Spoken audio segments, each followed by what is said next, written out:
What's up? What is up, YouTube? My Cowboys family here, bringing you guys the latest update on our very own Dallas Cowboys. And, of course, as always, thank you so much for joining us here tonight for the final mock draft as we head into the 2023 draft in these next few days. And you guys can help make the pick. Everybody's on the board there. If you're in the chat, you can vote on the in the poll question there for our first round pick. Pick 26. We'll talk about that and leave it up there, probably a little more than the other picks, so we can discuss it and more. But we got to go through the news, info, and updates as well as today, and explain what we're doing here tonight. The special final Dallas Cowboys 2023 NFL mock draft, where you, the fans, interactive, fan led. You guys are the ones that help and make this pick. So we did this a week and a half ago. You guys loved it. We're doing it again for the final time here, and good luck to all that are participating in this and enjoying this. We want to hear what you think and the picks you want to make for this entire 7 rounds of this mock draft. So that's right. So like we said on the way in, hit like, subscribe, hit that notification bell, follow us anywhere and everywhere at My Cowboys Family. Hop in the Discord. The link for that is in the description box down below as well. And as we get rolling here tonight, guys, there's some people we got to shout out representing, right? We got ourselves. We're here for business again, yes, guys. You're here repping the official MCF business wear. I'm repping the official MCF tonight. Yeah, so the official T-shirt, guys, the OG T-shirt right there from the My Cowboys family back in 2017, rolling here on YouTube. So, guys, before we can continue any farther, big shout-outs to those that keep the thing going here. The sponsor of the week, the man from Hawaii, Mark Hosepian. Mahalo to you, Mark. All-time leader, 15 in a row. He's the all-time champion when it comes to those streaks there at the sponsor of the week. Much love to him, and he's also 74 points filled up on that stream, boss. So much love to Mark. Appreciate him. New week, so resetting everything. But we also got to talk about who's the king of the Cash App. And you guys, if you hear it yesterday, you know who it is. It's the man who's always repping that kingdom over there with this. Well, I'm sorry. I thought it was Jason Renfro. I'm going to get to him in a minute. But Trent M. He's the man all the way in Australia. From down under. Representing. A navy, blue, silver, and star. Trent M. Much love to him. First time a winner there on the Cash App, the king there. But yes, as I was going to get to, the leader was... Ooh, not him there. It was Jason Renfro. He had dropped the love yesterday, took the lead, but the actual leader, and you saw a little preview there, was a pre-stream drop by Justin Quarles. Look you, man. It actually was a post-stream drop, but he gets, again, if we see him on tonight, baby, let's get his votes. We'll explain what we mean by that in a minute, but he dropped a $20 Tony Pollard holler. The Q-Man, Cash App, we got the Venmo, we got the PayPal Direct, so any of those things fall into that Cash App king. And Justin Quarles not just takes the lead there, but takes the lead on the overall board. Skeptical Fan had a pre-stream $3.23 drop. He says, go Cowboys, but he was going to watch this stream tomorrow and see what the final picks ended up being by the family here in the chat. So appreciate Skeptical Fan. Much love to Justin Quarles here in first place on both Cash App and overall board with that Tony Pollard holler, and we'll see how this thing develops throughout tonight and the week. Things can change fast at times. Much love to Trent M. and Mark Hosepian running the show here this entire draft week when it comes to representing the sponsor of the week and the kingdom of the Cash App. So as we move on here, guys, I think that's everything from the pre-stuff there. But again, if you want to help out the channel, there's actually a way to do that. There's going to give you 4 different ways you can do that here. Right now we're having some issues with YouTube. Hopefully that gets figured out by the beginning of next month. Yes. We're almost there. But in the meantime, there's 4 ways to help the channel. And that's the way you can actually make your voice heard even more so if you want to put a couple more votes towards the guy you want to see drafted by our Cowboys here tonight on MCF's mock draft. And before we get there, let's show you how the 4 ways you can help the channel out. Since there's no YouTube Super Chats or memberships, it's the 4 ways to help the channel right there. Yes, of course, through the Cash App, money sign My Cowboys Family. You have the Venmo at My-Cowboys-Family. Your regular PayPal link there, like Justin Quarles, a Q-Man flexed. And last but certainly not least, the Streamlabs link lets your message show up right here on screen. Yeah, just like it's Super actually Chat. how Skeptical Fan dropped the pre-stream love and got Mark Hosepian stream boss down to 74 points. So everyone's just running the show here in the different ways of helping out the channel. We truly, again, appreciate each and every one of you guys. And we'll read all your comments and thoughts and expand a little bit deeper if you guys do drop the love and attach a comment to that. Yes, and the way that it works, guys, again, if you're here last time, you kind of saw it live and in action. But yes, if you want to add more heft to your vote, There are a few ways to do that, as you see there. If you drop the $3 holler, you get 2 additional votes. A $5 holler, you get 5 votes. A $10 holler, you get 12 votes. And of course, if you really, really, really want to make that pick all by yourself there, a $50 drop, that pick is yours. Sean Lee takes it, and you make the pick. So, again, we're going to run this mock draft in the background. We'll be telling you who's available, who's not, where guys went, if you guys ask. But for the most part, the way you will vote, everyone gets a vote here, including myself and the wife. You go into the poll question and make your pick. Do it now. Because after we do the first round, we're going to put the second round pick in there, third round picks, and on, and we'll see what happens, guys. So there you go. I'll update the guys we chose here at the bottom of the screen here. You'll see who you can vote for, and I'll update who we got in the first round, second round, so you know what kind of position we're looking for going forward throughout this mock draft. And that's where you can help, like you said, baby, add heft to your vote there, to your thoughts on who you think the Cowboys should pick. We're on the cusp here, guys, of the real draft here, just less than 2 days away. I can't. In 2 days from now, we'll be live. We won't be live anymore, actually. Exactly. We already have drafted we'll our have 26th seen the pick and discussed it and said goodnight. Turn it inside out, yeah. But we will hear the whole 3 days for every pick for the Cowboys, day 1, day 2, day 3, really night 1. Night 2, and day 3. So we'll be here for all 7 picks, or more or less if the Cowboys trade up or down. Who knows? All around. So let's hit up the chat. Let me do the shout-outs here let's in the chat. We touch on 1 or 2 comments, and then, we're going to get rolling here. Give people time to vote on that first round. I do want people to ask first about the maybe any questions they have, and then I'll go into some of the the news. Yeah, let me go ahead and hit that up. So Madman in the house, what's up? Much love. Retro Scotty representing here. We have Burn Bar. Thank you for rolling through. Lou Santos Pale Moon representing. He said, what if I want a different offensive guard than Avila? Then you have to, again, this is the thing though, this is where we have to take the top 4 that are on our list that the Cowboys want. That's what I'm doing there. I would like to hear who you're thinking, but I couldn't put every offensive lineman out there. We don't have 4 spots, so I took the top 4 guys that match to our top 30 visits and guys that we know Cowboys are interested in, and once in a while we'll throw another guy in there, but there's 4 guys that are Cowboys. Again, we did our best to keep the list to guys that the Cowboys have shown interest in, 30-day visits, based off comments and things that the Cowboys have said as well, especially after yesterday's press conference, hearing straight from them a few of different philosophies internally as far as, position, maybe the desire to trade up, right? Or trade down. Or but this one we're not trading. Let's clarify that. We're not trading up and down on this one. We're just going to take years to do here. So we're just going to straight up take the picks.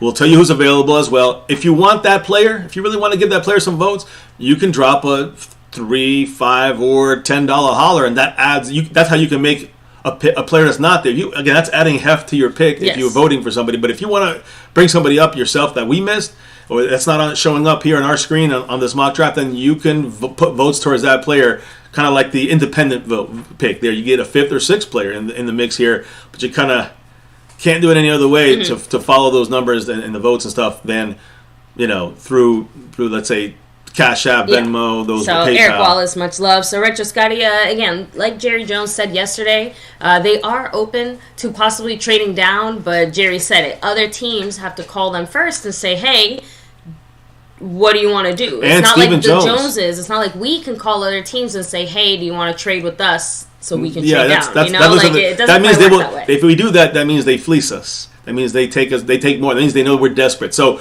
Jones is going to wait. But that's the other thing Stephen Jones said is, however it all trickles down, when we don't know until we get there. Who's available, who wants to jump up, who doesn't want to jump, you know what I'm saying? So that's a question you can't answer yet when it comes to trading down. It's definitely an open possibility, though, right? The one thing Jerry Jones definitely seems to be one of those changes that he talked about could be something like that. Yeah, one of the few things that I feel like you can take off of the board, so to speak, is trading up, just based off of Jerry's comments yesterday, right? That that's not something that they doesn't seem to be looking a to favorited do thing. Yeah, I don't think that they're going that route, but they have to talk about it, right? Exactly. Just to address it. Let me keep rolling here. We have. Let me see, Nate Rosario, what's up? Mike Aldana, much love. Mike. Yeah, always, as you see, I like to throw it back old school. So, this is here. Bruce got the toxic juice. Hello. Thomas Garrett, the superior Garrett. Boom. Jason Renfro representing. The Skeptical king. fan always. Stay All-time skeptical, king. much love. Skeptical in the house, much love. Appreciate everybody here. Mark got See, 74 points on that stream, I think boss. that's everyone here Bob, so Lily. far. And I will say, Lou Santos does bring up a good point. When we drafted Tyler Smith, correct. he was not a 30-visit guy or a guy that was necessarily on our list. 1,000,000% agree, but I only have 4 choices. So that's where I'm stuck. So if you want an offensive lineman, you can vote for, in this case, Steve Avila, let's say, like skeptical fans, just give me the offensive lineman, whoever it is. But there could be Osiris Torrance up there. There could still be a couple. Now, I'll tell you who's not there in a minute. Once you do the shout-outs, I'll go to the... if you're done with the shout-outs, I'll go into I am. I'm just going to add one quick little comment there. Okay. I feel like the talent in this draft and our draft position in this draft means that a Tyler Smith-like scenario is less likely. We don't really have space or room for subterfuge when we're already drafting what's basically a second-round pick as our first-round pick.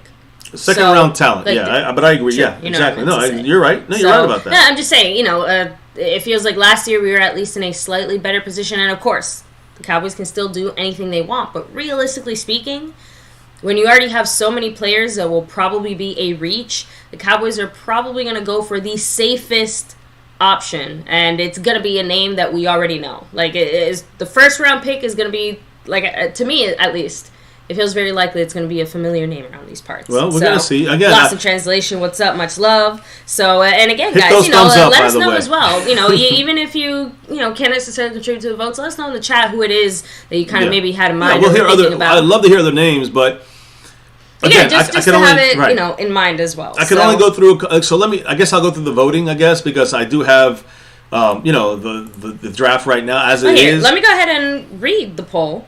Okay. Go ahead and let everybody know. I was going to let everybody know first who was drafted, so everyone knows. Because Bryce Young, Anthony Richardson, Christian Gonzalez, all off the board, 1, 2, 3.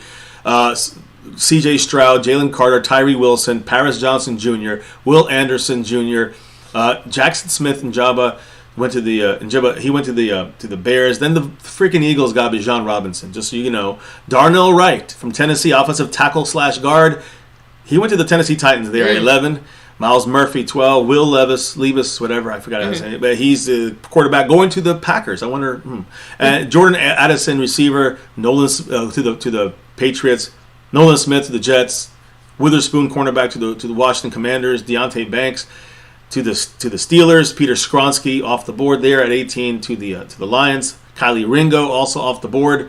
You had Quentin Johnson, Broderick Jones off.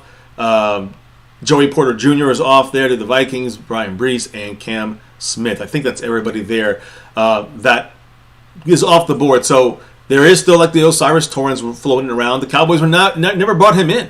I don't think they brought him in for the. I'm not sure if they brought him for the third day visit, but either way, he could be a guy that could fall through here, and the Cowboys really like him, and they're pushing this attention towards Avila or some other guys. Yeah, and there's also that center.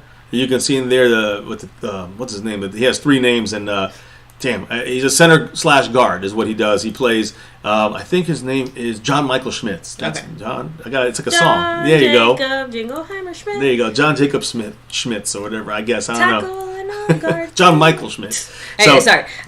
Real quick. So, with all of that said, you put down the 4 likeliest possibilities based off what the Cowboys have said, based on positions of need, and obviously leaning heavily towards offense, which does track with everything that we have heard so far. And Dalton Kincaid also on the list. It was him or Michael Mayer were the 2 choices, and I think Mayer is the one the Cowboys would prefer, but it could go either way with that one too if you wanted to go with Kincaid. But so we do have Washington. So the 4 choices are wide receiver Zay Flowers, tight end Michael Mayer, offensive guard center O-line guy Steve Avila, and Will McDonald as a defensive edge. And that's an interesting. We'll talk about why in this discussion before we get to the final pick here. We will explain why that Will McDonald pick is starting to gain a little traction because of the ESPN votes today. Did a national vote, and that's the guy who was mocked to us. Remember, Dan Quinn worked him out. Dan Quinn really likes him, wants him to be out there like the other Micah Parsons. This was already said by Will McDonald. So again, this could be one of those picks that kind of could creep up. I'd be a little surprised because it's defense. But you never know. So that's what that's why we're voting tonight here. Exactly. And yeah, Tornado, this is a picture we took when we were in New York a few years ago. That's New York, that's Denver, that's Dallas. That's our Dallas picture. Yeah, we New actually... York over here too, We have a few other pictures from our Dallas times and our little MCF... not shrine, but our little MCF collection over here. Yeah, you guys, if we took you on a tour, you'd be like, wow, you got a lot of cowboy stuff in your home. So, any last comments or thoughts? Our house came in cowboy colors. We got it did, actually. That is true. But let me ask you a question maybe before I get into the news and stuff. I do want to hit the chat up real quick. I do want to know what is the voting situation right now. Of course, let's kind of, the what early are the 4 choices? Votes, right? So, Retro Scotty's asking, is Avila better at center or guard? Guard. But he very good at center as well. And I don't know if it's like, it's more about like where you need him at. He can play guard and he can play center. So he's pretty versatile at both spots. Right now pretty we need good a guard, I think, a little more than we need another Biadish situation. But John Michael Schmitz, though, they're saying he's the second best interior guy. He's a center, but he can play a little guard. So that's another guy to think about. A guy who could be in the second round, by the way. So Bruce got the Toxic Juice setting in there. Even though Tyler Smith wasn't a 30-day visit, or a 30 visit, Sam Williams was, and so were a few others. Correct. So again, we might do a little bit of subterfuge there.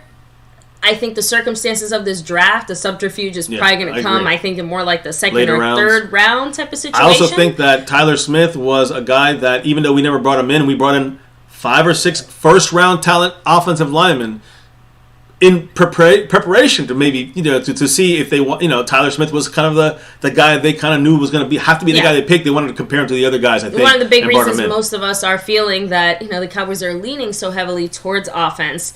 Look at the players they brought in and look at the comments they've made. They made it relatively clear that, they are targeting more offensive players, it seems like. In the draft. The draft for that early pick. Yeah. So...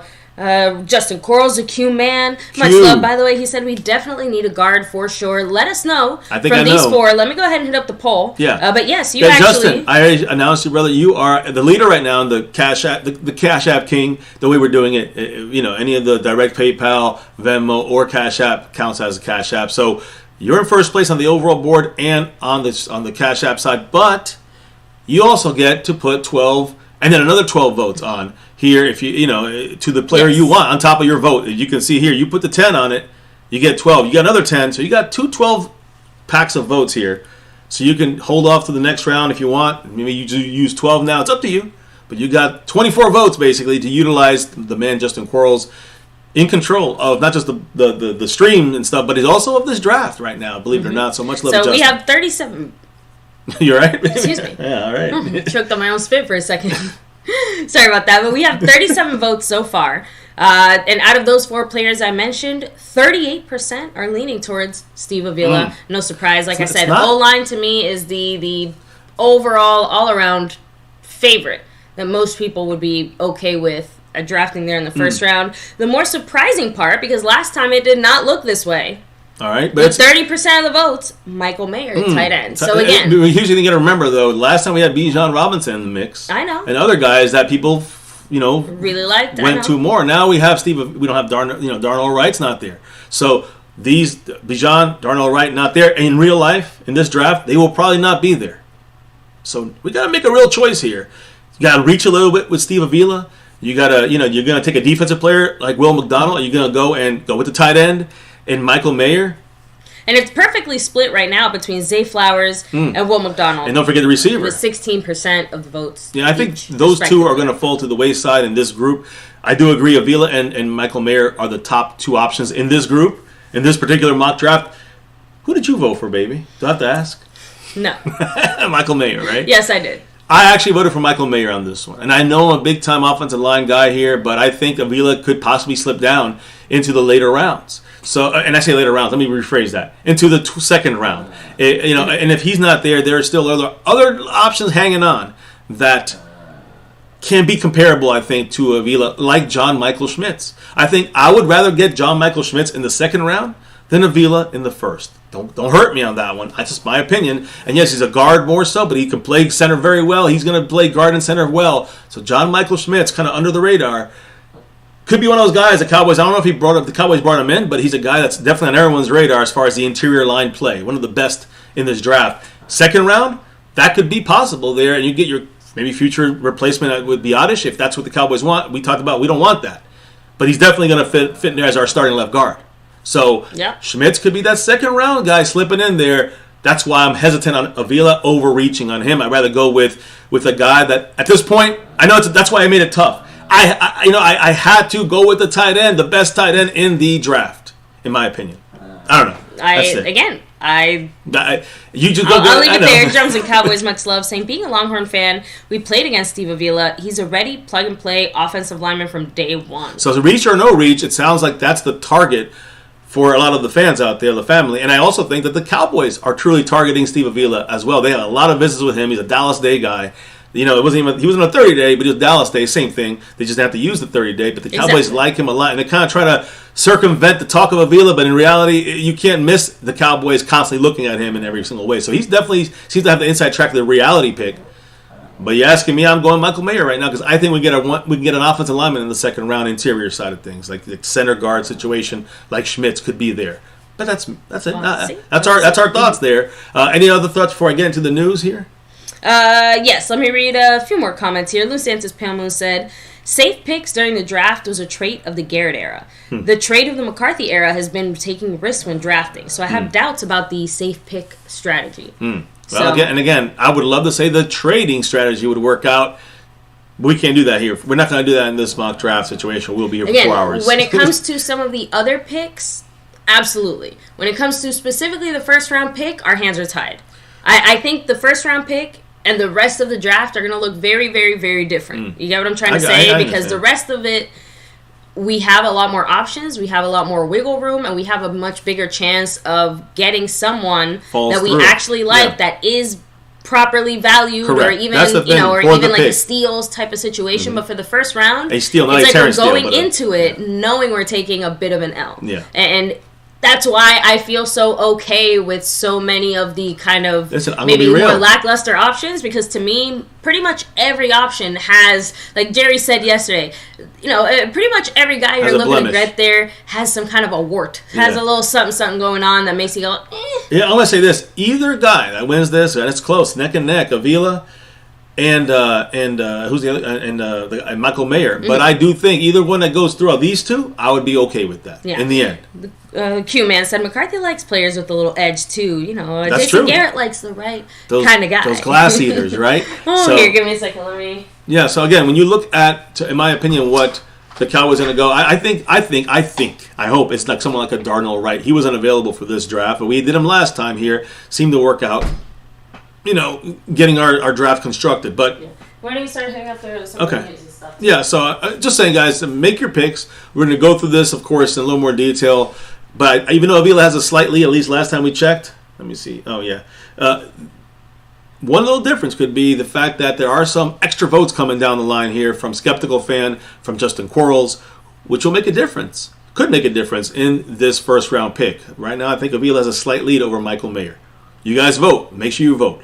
Now, let's get on with the news here. First and foremost, we discussed this a couple days ago when Dak Prescott and Troy Aikman, two Dallas Cowboy quarterbacks, of course, one's a great legend, 3 Super Bowls. The other one's trying to get a Super Bowl, Dak Prescott. But both guys, Aikman and Dak, teamed up to raise money for the Children's Cancer Fund, guys. And they had this gala where they raised $2 million for children's to battle children's cancer. So fantastic stuff that Dallas quarterbacks, new and old, are doing for humanity. So much love to Troy Aikman, much love to Dak Prescott. Now, where was Dak tonight? Well, he was with his guys. This is the camaraderie we love to see when it comes to our Dallas Cowboys. And tonight, playoffs. Where's Jason Renfro in the house? Jason Renfro, his Dallas Stars. Now, a lot of people's Dallas. I'm not really a hockey fan, but Dallas Stars won today. Once again, guys, beat Minnesota 4-0 in goals. So congrats to them here in the playoffs. They're edging closer, getting nearer to championship. We'll say nothing there. But anyways, the point is, congrats to the Dallas Stars. Who was at this Dallas Stars game? Most of the Cowboy team. Now, I will say there were some legends there, like Troy Aikman was there. We had some, I just mentioned Troy Aikman. He was there. Texas guys that live in, that are football players like Myles Garrett. He was also in attendance of this Dallas Stars game, or playoff game.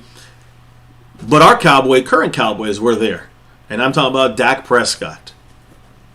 I'm talking about, and again, I got to look at this picture to get a close-up here of these guys, but we had two tight ends there, Jake Ferguson and Hendershot. They were there, and by the way, Jake Ferguson was chugging beers. He chugged two of them in like less than a minute span, and that was the whole celebration. So Ferguson getting messed up there drinking beer. You got Hendershot helping him out, trying to help him take more beers.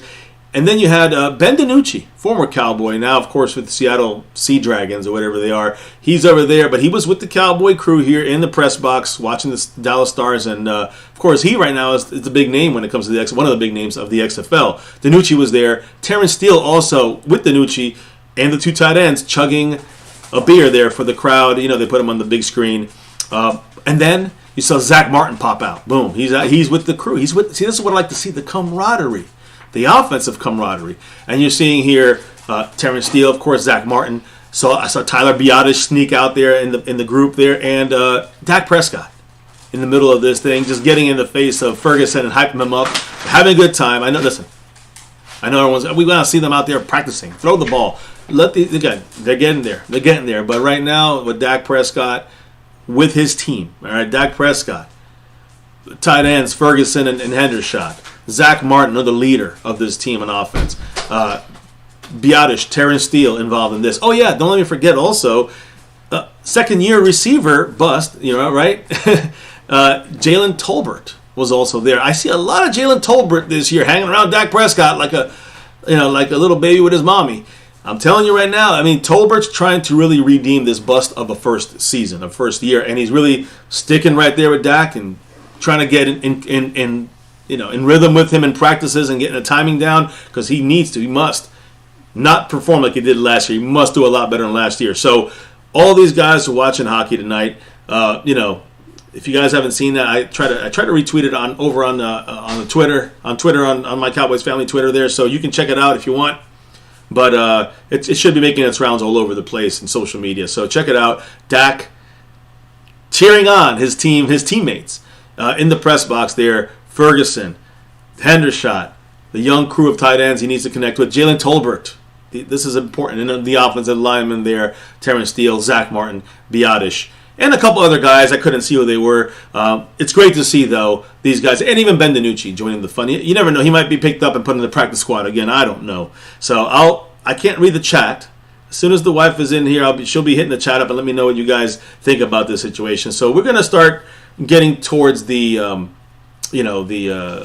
discussion today that Stephen Jones had when it comes to the draft. And a lot of draft stuff today, most of the repetitive stuff we heard from yesterday, but on 105.3 The Fan today, he actually kind of opened up the dialogue a little bit on some interesting stuff here when it comes to trading and when it comes to, depth positions, which might make a difference in this first pick. So, baby, before I know you missed the whole segment here, but I want to make sure you know so you don't miss it. And it happened earlier. I think we didn't get to discuss it, but today the Stars playoff game, the Dallas Stars hockey, the Cowboy team was there on offense pretty much. Dak, Hendershot, Ferguson, they were chugging beers. So was Jalen Tolbert there in the background, Tyler Biotish, and then offensive lineman Tyler Biotish, Zach Martin, and Terrence Steele with others. So it was great to see the camaraderie of all these guys. I don't think I've ever seen this many of our guys and they're hanging young out guys so too. consistently throughout the offseason. Well, we've seen Dak and Zeke, and we've seen Paul and CD and Amari Cooper. That's what I said. Yeah, many, right? Our core group of Cowboys have always,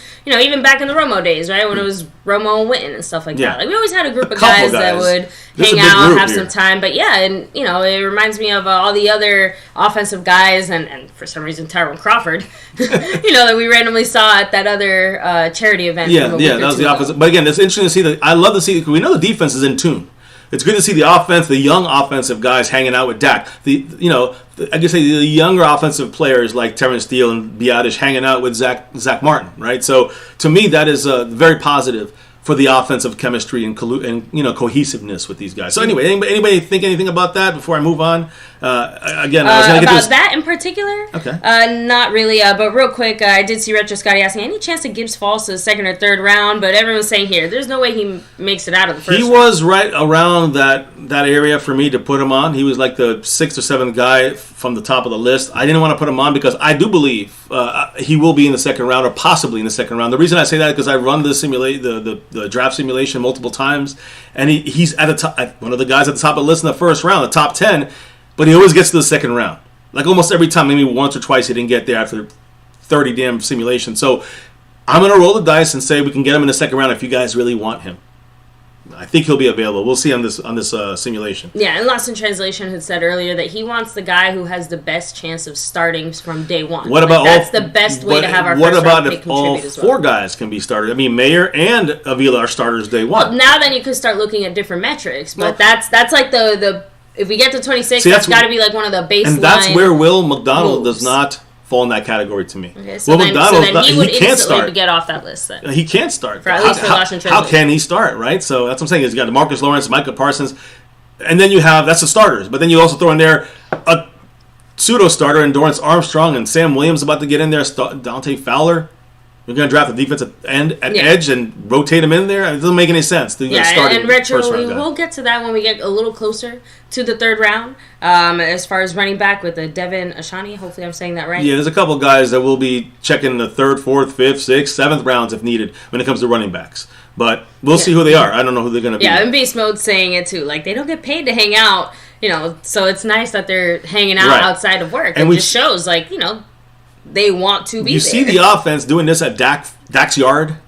You see this at Dak yard. You see it at Dak's field. You see it, going out to different events. You see the defense always hanging out, the Trayvon Diggs and Micah Parsons and others. But I'm just saying that the offense is good. They always hung out, but it was really Dak and Zeke and mainly them. Now you're seeing a more consistent group of the younger guys that they need to have that cohesion with involved. I love it. And that's good for Dak and Zach Martin, the leaders. And it's great to see the young guys saying, I want to get better quick and fast. I want to improve and get on the same page. So that's great stuff there. So moving on, just so we look at our guys, this offense for a second here. And you can say defense too, but the team, 2021 plus 2022 in just the regular season, the Cowboys are 14-4 in 2 years versus teams with a record of over 500, of basically winning percentage teams, guys. In the last 2 years. So that's pretty damn good. 14 wins out of 18 games in the regular season against teams that have winning records. So just want to throw that in there. Now, I know you have some Stephen Jones stuff. I was kind of going to go into that. From 105.3 The Fan today, he spoke, Stephen Jones, on the possibility of trading a pick for a veteran player. We saw that with Brandon Cooks. We saw that with Stephon Gilmore. Can we do this again in this draft? Is that a possibility? And remember yesterday, Steven actually specifically mentioned that the Cowboys have done their best work when it comes to, adding talent to this team, mainly in the free agency side, or at least that's how he sees it, right? Yeah. Like, this is where we actually get the talent. So what he said today was, quote, "We don't ever rule anything out. Obviously, you're in a quick evaluation mode, and I'll say this. Veterans right before the draft usually come at a good price. After the draft, well, then things go back up again because people aren't valuing picks as much because you're a year away from using them. It's harder to make something happen. There have been some things where people might be fire selling a veteran, but one of the problems we got is usually when you're talking about trading a guy, which we did with both when it comes to Stephon Gilmore and Brandon Cooks, there's the evaluation, and a lot of times having to work through it with an agent on what the contract's going to look like if we made the trade. And it sounds to me that even though they're out to maybe do something like that, it's going to be very difficult to do in the time spans they have when maybe someone wants to make a trade and they're 6 or 7 or 10 picks away. Yeah. And you got to get all these things cleared with the player, the agent, the team, your coaches. It's a lot of stuff to do. So the Cowboys, I don't think they're going to be trading for a veteran, even if Stephen Jones says that it's always an option. It's always possible, I guess. Again, to me, I'm still taking that as the same thing as far as trading down, right? Someone else has to be the one calling us and saying, hey, how do you feel about this? Do you want to do this? You know what I mean? We have to be the reactionary party in that scenario. Yeah. So we're not the ones out there making it happen. Basically, we're not looking for a veteran, but if a great deal comes, they'll take it. Of course, they will take it. And I'm also taking that as, T-minus 24 hours until the Cowboys are basically done trying to even attempt to get any guys because, according to them, tomorrow's the cheapest day. Right? Well, the last cheap day. If anything happens, it will be tomorrow. And I doubt it. So, and then Stephen Jones said one more thing. Everything else he said was just the same old stuff we heard on the press conference 2 days ago, on Monday. But today he said another important fact about what positions have the strongest depth in this year's draft. So, there's 2 specific ones. Quote, in general, believe it or not, which happens to work good for us, I'd say probably tight ends through about 5 or 6 rounds, if not the full draft. And then probably behind that would be, and it usually is, running backs. There's usually always a good group of running backs to choose from.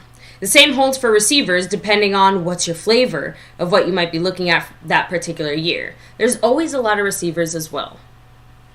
So, I mean, that to me does seem like the Cowboys are valuing other positions higher than others, which could affect the Mayer situation as well. The Cowboys feel like they can get away with drafting a tight end later on.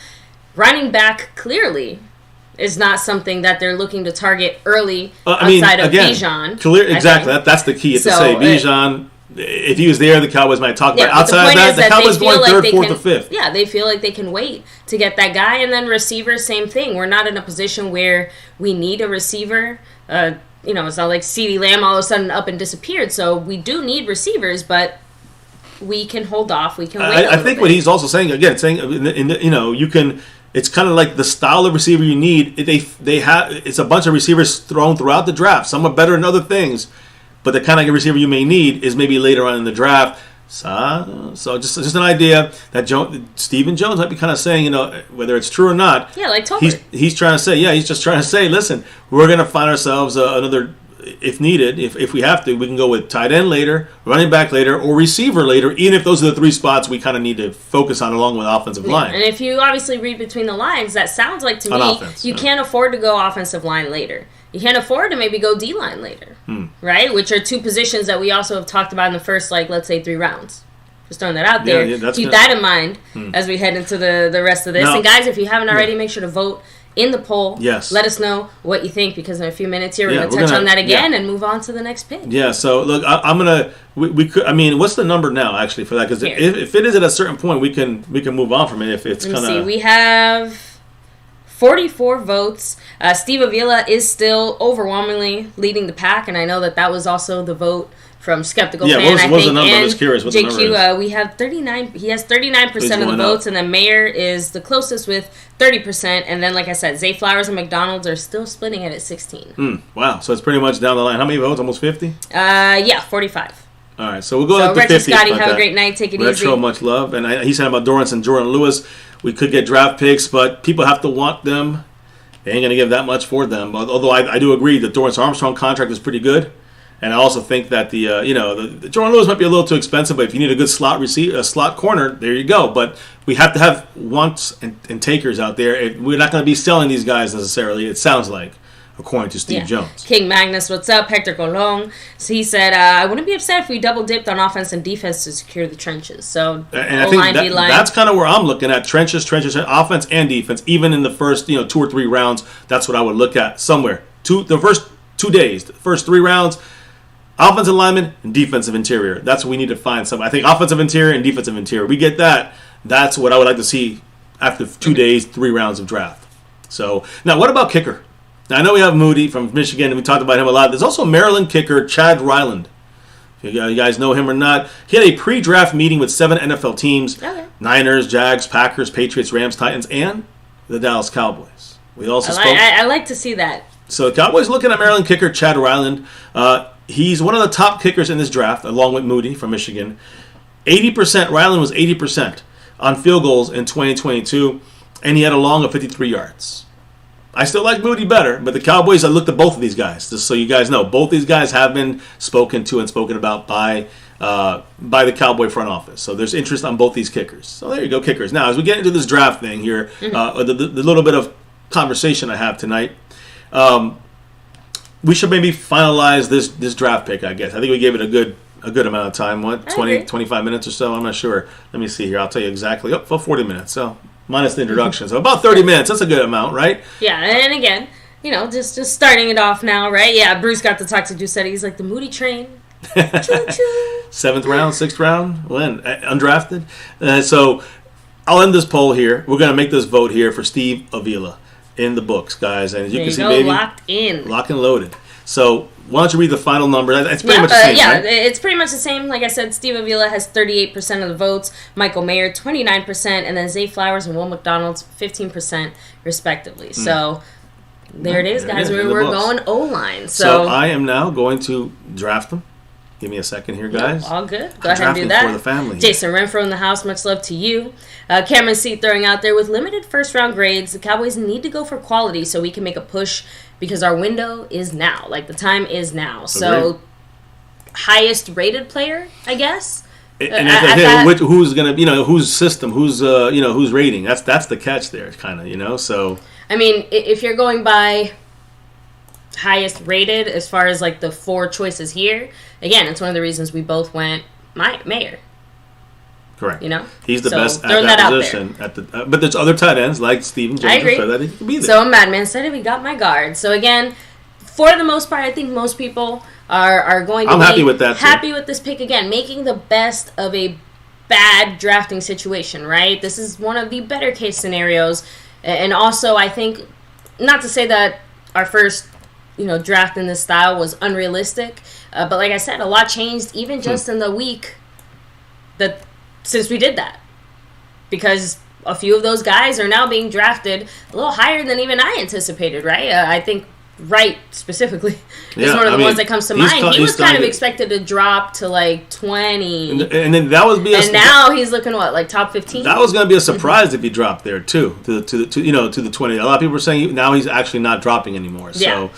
So, and then that's what I'm trying to say. So things change quick, you never know. Guys can be up and down this board, and next thing you know, they're there or they're not there. Ever since they said he couldn't play left tackle, he dropped. But then most people was like, we don't care about that. We don't want him for left tackle. We want him for right tackle or guard somewhere like our Cowboys. So now I did this here, guys. I mean, you guys not going to, there's going to be some names here. You guys are going to be kind of like, what the hell? It's all right. Go ahead and you do that real quick. King Magnus is saying something here. You guys got to bringing up a good point. He said 44 votes, but the video only has 21 likes. Take a like break. Hit like. Come on. Thank you, guys. Yes, thank you, King Magnus. Shout out to everybody here. If you haven't already, yes, take a second, hit like. A quick, simple, easy way to help us support the channel. Of course, sub it up if you haven't already, although if you're chatting in the chat, you already have. And follow us on all social media at MyCowboysFamily. Yep, definitely, guys. And we're going to do this next pick here. And again, I'm curious. Sorry you're having problems with your internet today, Jason. Who? Jason Renfro? Your internet's having man. a case of the Mondays, but it's Tuesday. That's not good. That's not good. And tonight's stream, man, it's a good interactive one. So, it's crazy. John Michael Schmitz is still here, but I got to take him off. He's a guy that could be there in the second round.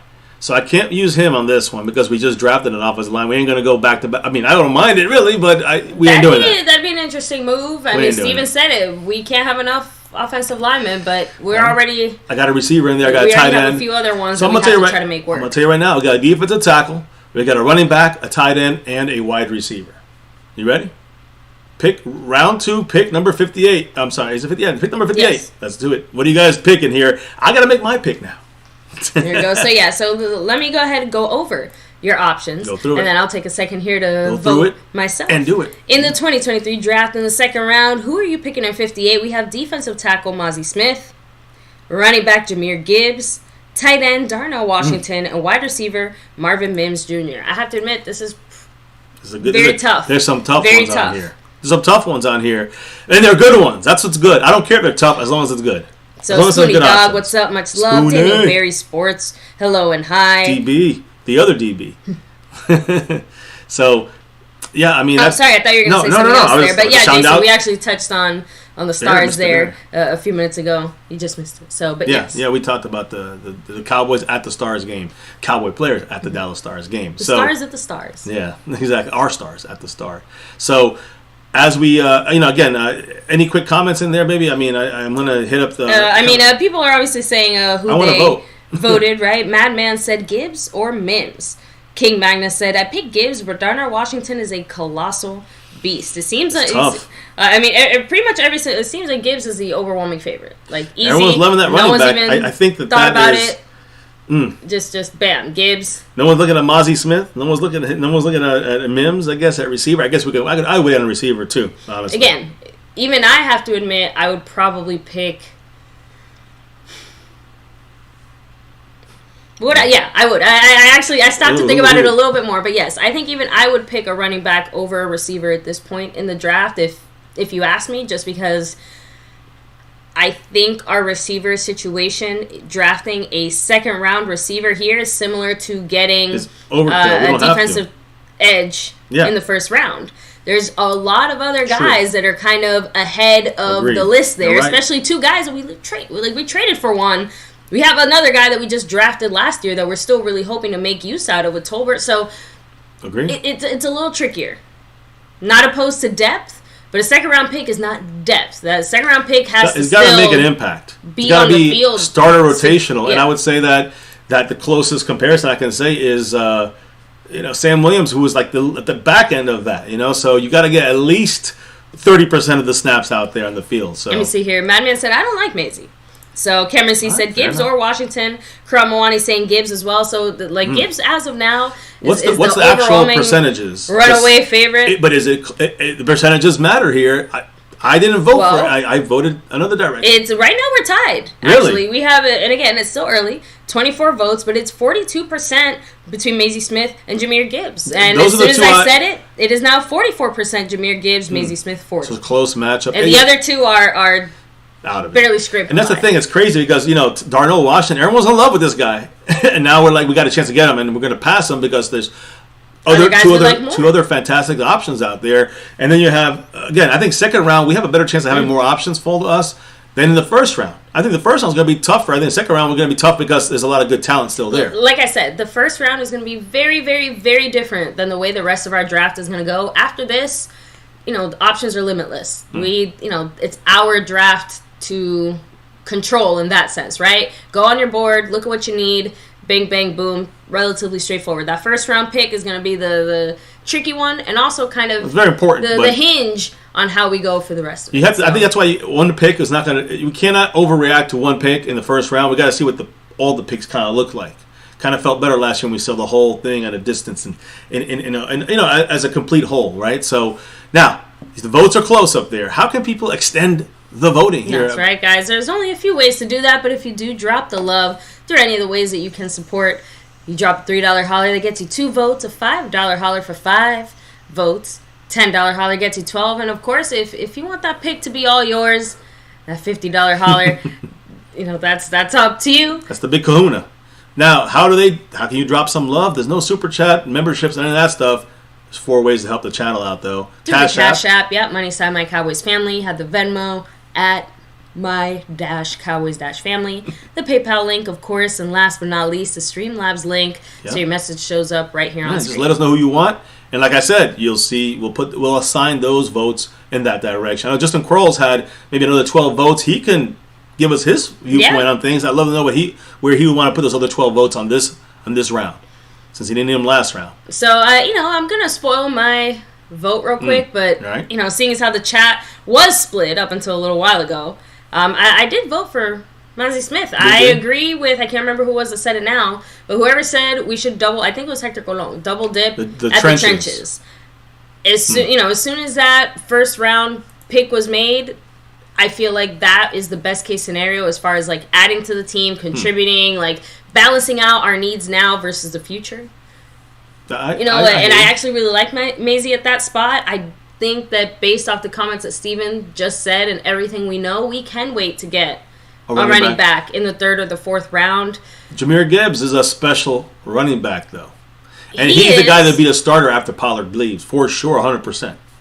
But he's still a running back, though. I know, but it's hard to deny that a second-round starter, that's not bad for the running back position, wouldn't you say? Like he has to be fantastic. No, he has to be fantastic. But a lot of people putting Gibbs in front of Bijan, so that would be a value pick at running back. Look, if Gibbs Mozzie Smith, there's still other guys and I looked at it here. Keanu Benton's still around. Could he be in the 3rd round? I don't think so. And then you also have Siaka Ika, and he's all from Baylor. He's also going to be there, definitely in the 3rd round. So you can wait on that interior. You can also rate on running back, but you don't have to say. I think a talent drop off is bigger. It's funny. Bruce got the text just said, "Dang, no love for Darnell Washington." There was a lot of love in the first round for him, and now everyone threw him out the window and said, "No, we're going to go with Jahmyr Gibbs." Yeah, I don't like you anymore. Yeah, I mean that's crazy. In the first round, there was a lot of votes, a lot of push from a lot of people for Darnell Washington, and now you get him in the second round, and nobody wants him. Now, Jason Renfro said defensive tackle right now would be the pick. It would be the. Like, he would pick Mazie Smith here. Again, that's what I'm trying to say. I'm not... Again, what's the numbers on it? Because I'm actually not... It's still, again, 46% Jahmyr Gibbs and 36% Mazie Smith. Wow. Beast Mode said Gibbs is the low-hanging fruit for people who didn't study. So I think it's more that, again, he is one of those names that you have heard, consistently thrown around. And considering how much everyone seems to want Bijan on this team, I'm actually not that surprised that... the Cowboy fandom, for the most part, would want a high-value running back. And I do think there's a huge difference between getting a starting running back in the first round and getting a starting running back in the second round. Especially knowing, that it does seem very likely that the Cowboys are going to just let Pollard's tag play out and then move on from him. I mean, that's very likely. I'm not completely ruling it out. That's the biggest thing that trickled through in the news, I think, is the fact that more or less, Brian Broaddus, other sources have said that Cowboys, whoever they draft, is their expected starter next year at this time. So, and that does add a little bit more weight to it. The same reasons that, we keep bringing tight ends onto these, lists of guys that we could draft. Running back, I think, is also one of those positions in that mix. Yeah. So now, I do have to do a shout out here because we do have some things trickling down here, guys. Again, you go through Venmo. What was it? At my-Cowboys-Family, yeah. I'm messing up. And you can, of course, go through the direct PayPal, Streamlabs. But we have Cash App drops going through here, guys, from Jason Renfro. Now, first and foremost, Mr. Jason Renfro, much love, by the way, as he tries to get closer. He's almost to Justin Quarles' $20 holler there. The OG drop there. But Jason Renfro dropped 3 on it, and he said, my vote for Overshown, safety that went to linebacker. All right, what's his name? DeMarvin Overshown from Texas in the 3rd round. So we'll put that to the side. Make sure to keep those that 2 votes going in the 3rd round to Overshown. We'll see if he should be available 3rd or even 4th round. So we'll see about that. But Jason Renfro, if we got him, he shows up there. We got your votes there. We got those $3 hollers that goes to 2 votes to whoever you want. And then he said for this round, defensive tackle. That means Mazie Smith, another $3 holler, 2 more votes going to Mazie. There is much love. And another $3 holler for Mazie Smith. He said, I want Mazie. So we're getting powered up here. It looks like if it's close, Mazie wins. I'm just going to say that right now. I'll have to add it up. But yeah, and I'm already seeing. It's a battle. Man, I'm never going to be able to live that down. Which one? That man's like overblown. That was funny. We got him last draft. We'll see if we get him this one. But I think he's more of a 3rd or 4th rounder. Like Jason said, 3rd round Overshown. We'll see what's available. He'll definitely be available then. So we'll put that vote there if you want. Or we'll see. I'll see where he is on the list and see if we can hopefully make him to the 4th. Well, it's up to you, Jason. So that adds 4 votes to Mazie Smith, right? Yeah. So you got the again. It does get much closer, but Jahmyr Gibbs has 50%. So it is. Votes. And what's the Mazie's? He has 33%, and out of 30 votes, let me do some. Yeah, it's going to be close. Math. Yeah, it's going to be closer, but I still think Jahmyr Gibbs is winning. It's close, but not close enough. 50 to 33. That's not that close anymore. So. Let me see. So he has 9, 10, 12, 13. So now he has 13 votes compared to Jahmyr Gibbs' 15 votes currently. Wow. So we're very, very, neck very and neck, close guys. there. What's going to make the difference? You guys that make the difference here on my Cowboys family. See, Lost in Translation said, I don't like Mazie's motor. That's where I like Keanu Benton better than Mazie Smith. I think Mazie is more, or Mazie. Mazie. I know, we keep saying Mazie. I'm sorry. Mazie Smith is more of a, I think he's a right now 3-down guy. I think Keanu Benton is a maybe next year or the year after 3-down guy, but he's now in a run-stopping guy format. So I have to read one final comment. Yes. Because I'll do one little story here. I also voted Smith. Okay. But Hector Golon said everyone wants to pick a running back now. Everyone that wants to pick a running back now was crying that we needed to stop the run last year. And that's the difference here. You got Mazie Smith, who's a run stopper, and then you have a guy who's a running back, but he's not going to help your run stop. And so that's where again, do you believe we're going to go with Ika or Benton in the 3rd round? Yeah, I actually just saw a few comments about Benton. So, Madman said, I think that's a defensive tackle that we should get. Benton, but he's a third round pick. So again, guys. I'm looking, though. I'm making sure he might not be here. He's been talked about being a top 50 right now. So keep that in mind. I'm pretty sure I still saw him on the list. He's still there. He's still on the list. Okay. He's listed 66, so we definitely could go to 58 and risk it. But there's only two guys in front of him. Julian Brents and Felice. Go ahead and double check the Cash App there, baby, but Uzma. I am freezing. Okay. You're trying to turn me into a hot popsicle. I know it's not your fault. We have temperature discrepancies in the MCF household, so I'm going to quickly grab my sweater. I'll be back in 2 seconds. But yes, guys, here, huge shout out to everybody here hanging with us, and keep discussing this, keep bringing this up. Again, I know a lot of us throughout this off season have not maybe had as much time to dive into some of these guys or some of these picks, but we're trying to cover all bases, but it's a collective effort here, right? So the things that you guys say here in the chat, we're keeping all of ourselves informed on what's going on. But the most likely points here too is what kind of tendencies we can expect from our Cowboys heading into this draft, and what kind of draft scenarios we can find ourselves in, right? Yeah. So real quick, baby, like I said, hit up the Cash App real quick. Let me grab my sweater before I freeze. So we have a closer matchup here. I thought I saw Jason mentioned something. I don't have anything on the Cash App side, sir, but let us know if it does come through. Can you wash my blue sweater? I think it's on the floor, right? Oh. Yeah. So anyways, guys, I'm sorry. I think I fell off the chair. Anyways, back to the story here of one of the stories of the draft and the cognition test that the Joneses and Mike McCarthy spoke about yesterday. I know, baby, you spoke about these testing, new kind of test. Yeah, the S2 test. S2 cognition tests. Cowboys are the latest latest NFL team to use this test. McCarthy was very impressed by this tool, by this grading system, this test, which is used to basically quantify split-second reaction times. Very important for especially some positions more than others, quarterback and others. So count the Cowboys in as the next NFL team using these S2 cognition tests, which basically have replaced the old school Wonderlic test that the NFL administered to quarterbacks entering the NFL draft. So these S2 cognition tests are used for other positions, not just quarterback, outside other positions, not just it's edge rushers and receivers and corners and on and on. You can use it for any position on the field. And it's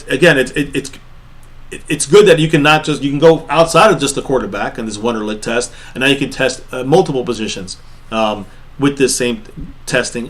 Basically, it seems a lot more efficient to have a test that you can use to measure, all of your football players and not just one or two position. Of them. Yeah. So again, sorry guys, this is the heating pack, right? It's nice and fuzzy. I know. She's not a big literally camera. Sleeping right next to us here. She don't like to be on camera too much.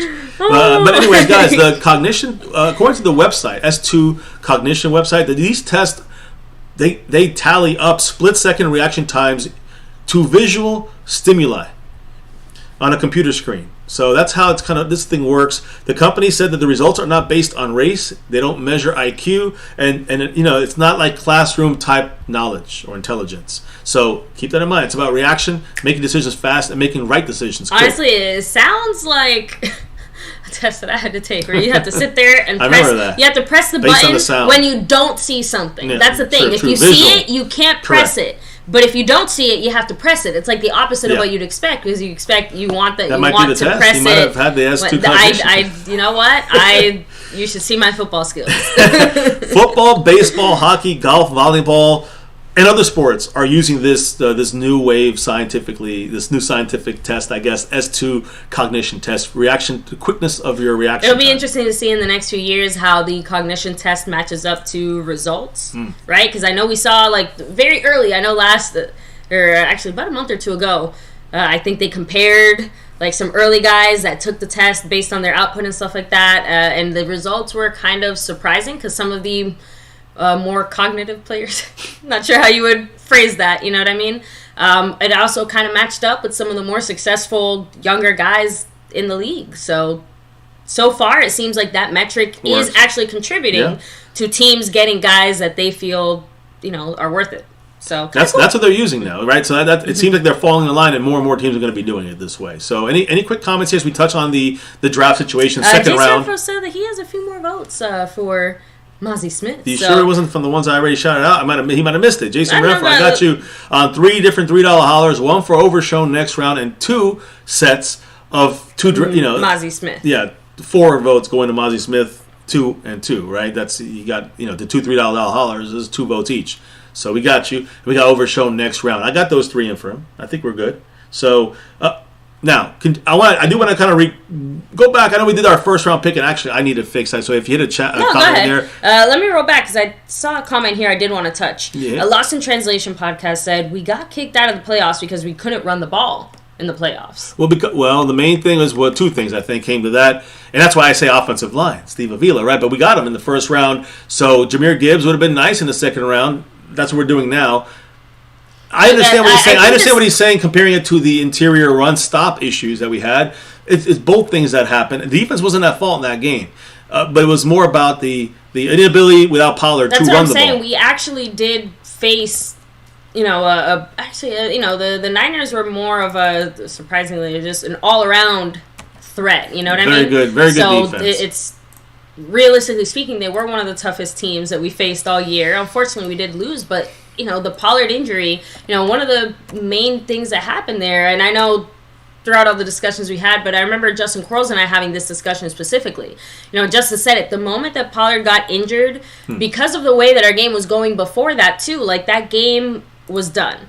Our run game was 100% dead in the water. After that, there's no way around it. And after that, like, the entirety of our offense kind of sputtered out. So specifically in that game, you're right. The run stop is not what cost us that game in particular. It was, on the offensive side of things, the run game. If we didn't have Hankins, he was in that game. If we didn't have Hankins, the run would have hurt us. Of course, but we did, thankfully. And that's where you make a pick like someone like this. That's why you got someone like this to take over for Hankins after a year under his tutelage. I know, but I can understand the argument behind wanting to draft a second-round, high-value running back behind Pollard. 100% in case agree. Something happens to Pollard again, you have somebody who's fresh, ready to go, and who can more realistically carry the load. Nothing against Malik Davis, but he's going to be right. He's the projected starter. Forget about Malik Davis. I'm saying if you get Gibbs or Bijan Robinson, they're the starter next year. I don't care what Pollard does this year. I'm just letting you know. It's going to be too much to get Pollard to keep him here. He's gone. Not even that, but the Cowboys would love nothing more than to have Pollard move on to another team and get a compensation pick. Yeah, but on top of that, I almost said conditional because that's what we talked about earlier. If you get Deuce Vaughn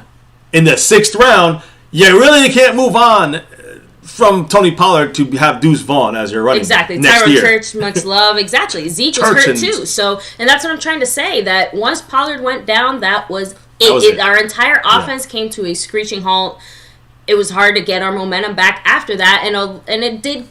It hindered us against a tough defense. And how we were playing before that definitely contributed to that too. Well, we had so many other mistakes we had to come back from. We became so one-dimensional that the Niners had us over, exactly. Had us bent over. You know what is not one-dimensional? This is one-dimensional. It's easy. You got to do it. Hit like. Bam! Hit that like button, guys. Subscribe, notification bell. You know what to do. Yes. And I'm self-conscious when I do a thumbs up because I am double-jointed, so it points out that way. It's like, mine kind of does too. It's a big thumb. Anyways, I got the board up here. You got offensive guard / center Steve Avila, who is our first-round pick at 26. Who's our second pick?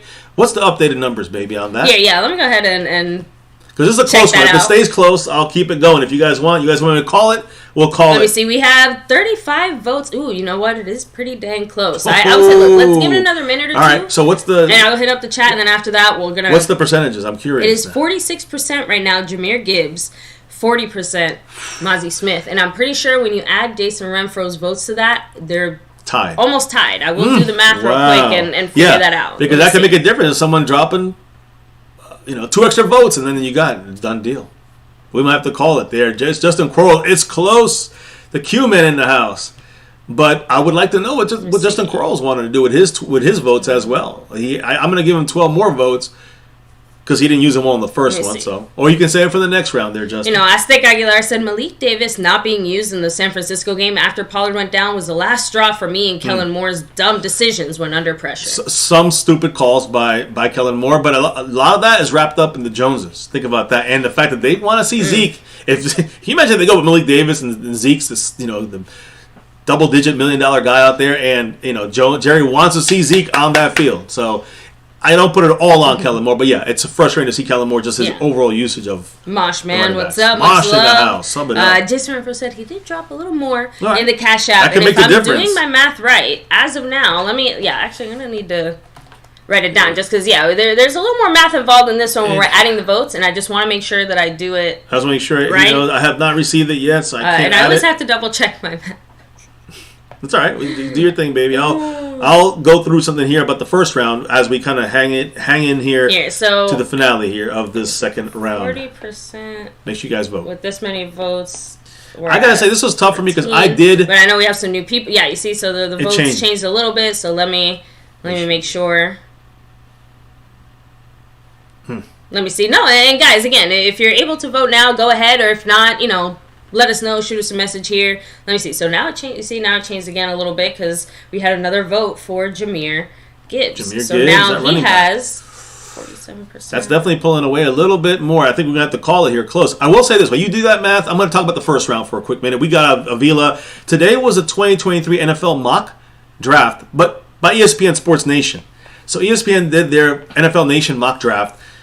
And as this draft was going, again, Todd Archer, media, Dallas media sports guy here for the Cowboys. Another one. But again, he was covering this. He was the vote for the Dallas Cowboys at 26. No trading, by the way, for them either. And Dalton Kincaid, tight end, went off the board. So did Michael Mayer off the board. Darnell Wright went off the board, almost just like us here. We had Mayer and Kincaid available in this mock draft. Bijan Robinson was gone. Let me see. I'm trying to see. He was gone, freaking to the Patriots in this one here.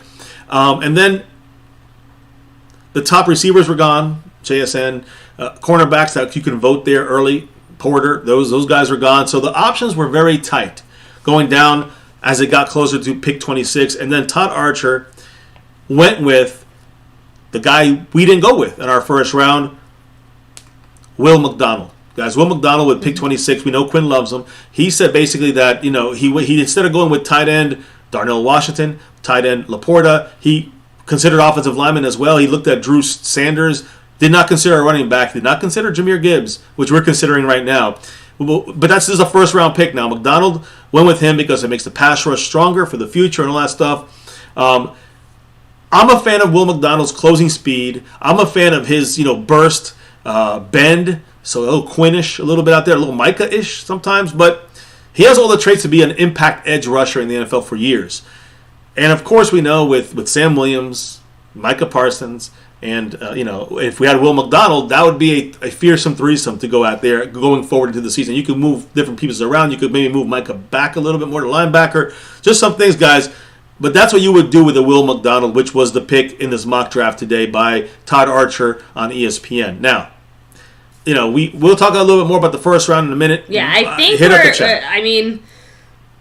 this is crazy. So, okay, you might want to check the cash app because it's really coming down to votes now. It is actually going to come down to one vote because that's what we're at right now, based on what's already been dropped.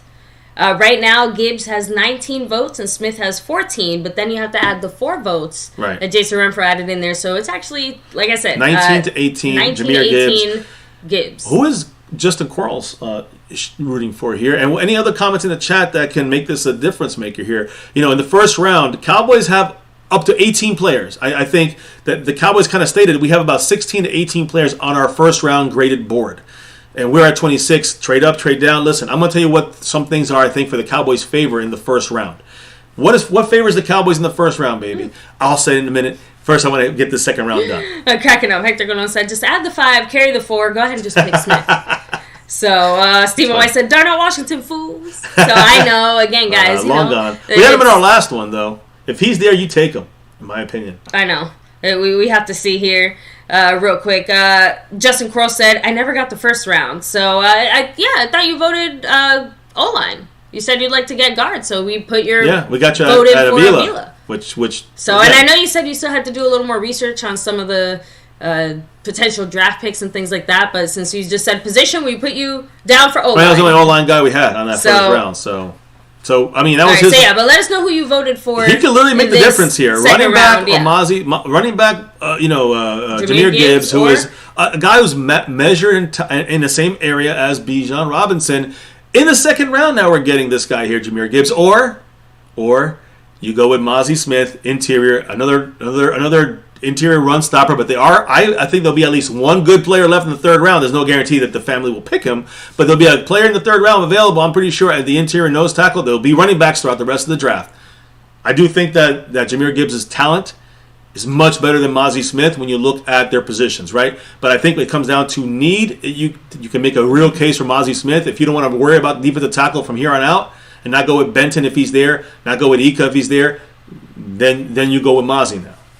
We'll leave it at that. Yeah. It's in a few man's hands. Man. Yeah, he just remembered. He's like, oh, that's right, I did. So I'll give him a second here. But yeah, let me refresh the poll one more time to see. All right, we're getting under the buzzer here. This is exciting. This is what's going to be like for 3 hours on Thursday night for one pick for us. So yeah. So and again, guys, I'll show you. I'll tell you exactly how I did the math. Let me see. Tyrone Churchill. We went O-line already, although John Michael Schmitz was still there, available, who I really liked. I would have taken him over Avila. Lost in Chelsea, so our defense is good enough. Remember, I was like, someone is going to ask for a recount. This ain't the election. We got this one for real. I am not the state of Georgia. So no 11,000 votes going out there. I'm sorry. Go ahead, maybe. Yeah, no. I'm just waiting to see. Oh, okay. All right. What the chat has to say real quick. I think you can go ahead and close out the vote at least. Okay. Right, because I'm just waiting to see who Justin voted for there in this poll in particular. So Charles Brown said on night 1, do they do round 2? No. So remember, guys, the first night of the draft is only for the first round. Takes up the entire night. Lots of thinking by the teams. They get 10 minutes to make their pick. That's the thing. That's why it takes so long. They don't have to use the whole 10 minutes, but they usually do. Days 2 and 3, you get 3 minutes per pick. Yeah. So again, it all goes a lot faster. Night 2. It's gonna be pretty long too, but it's a lot less each round. And in the last day, it's just 4 rounds. It's a lot longer. It's like 5.5 hours, but you're gonna have many more. You got 4 rounds of picks, right? So you know what? I think I'm gonna have to agree with Tyrone Church here, unless I hear differently. He said Gibbs' card is better. Be loyal to your draft board. Gibbs is rated higher. And the Cowboys like him too. And I'm trying to, I'm trying to put aside my personal desire and really lean into what I believe the Cowboys might realistically do. That's how I'm. Let's go with Jahmyr Gibbs. Going for this. Justin Crow said I'd be good with Gibbs in the second round if he's there. So boom, we got the pick done. It looks like Gibbs ends up being the pick there. Sorry, Jason Redfro. I know you really wanted. He fought for that one. Mazi Smith, but don't worry. The third round's coming up, and overshone is still. He's hanging in option. there. He's in there. I think. We'll see. We'll have to see. He's still an option as of now. Give it like a minute. Hopefully he's still an option. I'm going to update this here. The second round we have officially made the pick. It's a great pick, though. The one thing I will say, I think Cameron C. also brings up a good point as far as contribution, right? Since that's what we're crapping about it all the first round. When it comes to the second round pick, he said Gibbs will play right now. The other guy would be a rotational player at best. Mazi Smith would be behind Hankins more, but I think that you get a rotation of those two guys. But you get like maybe 30-40% of what's his name? I can't believe I forgot his name. Defensive tackle. We just talked about him. Mazi. Mazi Smith. Okay, sorry. I thought you were talking about. No. I'm just Hankins. That's why I'm like, didn't he just say his name? But both guys will get around, let's say, 30% on the field, which is the starter time frame for that position with the run defensive snaps and a rotation that you're going to see from a rookie probably in the second round, like we did last year from Sam Williams. But Jahmyr Gibbs is going to play now. He's ready now. I agree. He plays special teams, right? Who? Gibbs? Somebody has to talk. I don't know about that one. Someone has to tell me in the chat. I'm not sure his special teams abilities as far as returns are concerned. But my point is this: is that when you have Jahmyr Gibbs in the game, you have someone like Jahmyr Gibbs compared to Mazi Smith. I think he'll get about the same amount of snaps, honestly, at running back, because Pollard will still be the overwhelming usage workhorse, player. And we will have some plays with Jahmyr Gibbs. We'll have some specially made plays with Jahmyr Gibbs, but he's going to be a faster guy like Tony Pollard. So it's not really a complimentary back here, which is what the Joneses had said they wanted to do. Either way, he would be our starter, as we've heard from other people saying, whoever the running back is drafted, they're high. They're going to be drafted, and they're going to be the starter next year over Pollard. Yeah. Jahmyr Gibbs will be a great pick in second round to do that. I'm not really crazy about this year. It's about the same usage as Mozzie Smith, in my opinion, on the field. But the effectiveness this year will go to Gibbs for sure. By the way, he has done returns, said Madman. Madman. So again, something else to consider. Turpin might not make the team. I'm just saying that's a possibility. So, very cheap returner, but is doing anything else? That's a problem. So, and real quick, I did want to take a second here. Thomas Garrett, sorry you won't be able to watch the draft on Thursday for such an unfortunate reason. Oh, no. Wishing you and your family the best. I'm so sorry to hear about your aunt. So sorry, bro. But hopefully you can catch up on everything else that's kind of going on afterwards, and hopefully that can maybe, lift your spirits a little bit. Man. Yeah, there's family, there's life, and then there's football. You know what I mean? So we hear you, bro. Hope our thoughts being sent out your way, man. Now, Tyron Church added in there, Hankins got 29 snaps, Maisie gets 30 snaps, Bo gets the last couple snaps. And I don't even know if Bohanna makes the team because they both are playing that same nose tackle position. Bohanna might get pushed off by Mozzie Smith. Yeah, the Cowboys kind of made it clear that they're very open to moving on from Bohanna, too. Yeah, I mean, I know Dan Quinn's going to want to keep him for a reason, but I do think that there is a bigger chance he gets pushed off if we get a high nose tackle, which would, high drafted nose tackle in the first 3 rounds. Yeah, and if you take McCarthy and Steven at their word even a little bit, it sounds like we value that position more than we have in the past. So will our draft picks reflect that? We'll have to see. I will do this, baby. I'm going to put up the next one here. I'm going to make the pick. Let me put up like the next question, at least start it up, and then I'll fill in the people. Go ahead and do that first. With that, let me go ahead and hit up the chat a little bit more. Let me see here. And yeah, I did already ask that question as far as Gibbs and special teams. So and just something else to consider because, like you said, Turpin was an experiment. He obviously is not exactly contributing like offensively as a receiver or anything. He's kind of a one-trick pony. I don't know, just keeping our options open, right? Well, back. I think I had read that comment there about our defense being good enough.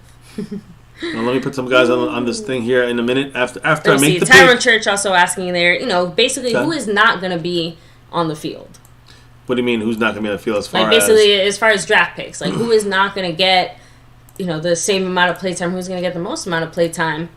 Because that's something that obviously could influence our decision. Again, obviously we want picks that impact us for right now. I'm not necessarily opposed to getting picks that are more long term, right? Like we know that maybe for this year it's not like similar to how we're getting Gibbs now in the second round, right? Some guy's gonna slip through. He's kind of a right now guy because we know he'll do something, but realistically speaking, we're really drafting him for next year.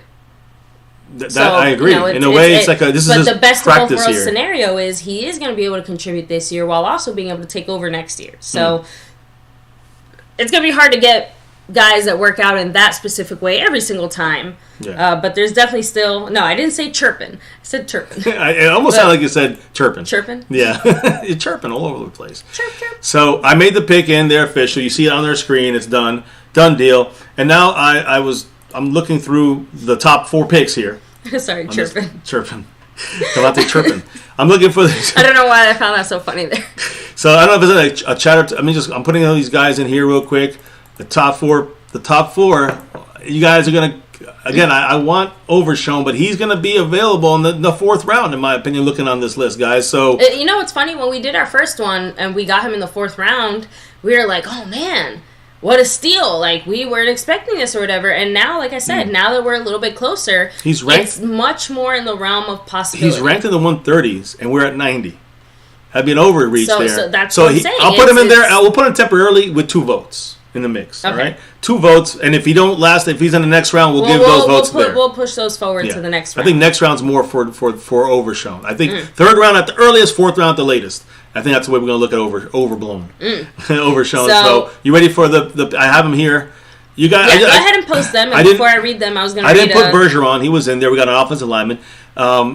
I didn't put the running back that I saw in there, which was Zach Evans. He was we still just got available. Gibbs. So we got Gibbs. So I took both those guys out. There's the next 4 guys, the 4 top guys in this mix are here. At round 3, pick 90. Who do you go on? Guys, you tell me. Because I got to make this pick too. Yes. Baby, read it out. Let's hear it. We have wide receiver Marvin Mims, who's still there. That's crazy. Remember, we had him on the list just now. Well, no, Mims wasn't on this list, was he? I don't think he was. No, I don't think Mims was on this list. Are you sure? I don't think was he there? I don't know. I could have sworn we had him on the poll earlier already. Anyway, cornerback Tyreek Stevenson, wide receiver Tank Dell, and defensive tackle Keanu we got Benson. 2 receivers here. I should have fixed that then. Damn. Well, it is what it is. I'm sorry, the guys. Cowboys are leaning receiver right now. Well, hey, that could be it. Again, no running back needed. No line. Again, I could have probably thrown in Overshown, so Overshown can be that pick. And, if you guys really Not want... this. I'll let the chat decide if they really want but Overshown. I'm surprised Tyreek Stevenson at cornerback dropped that far. He's a guy the Cowboys really like, cornerback. You said Mims, wide receiver. Who were the other 2 again? I'm sorry, I didn't hear it. I wrote them in. I can't see them on my side. The second you said that, I just closed the poll so I could make your the pick? chat. I haven't made my pick yet. Okay. Because I want to...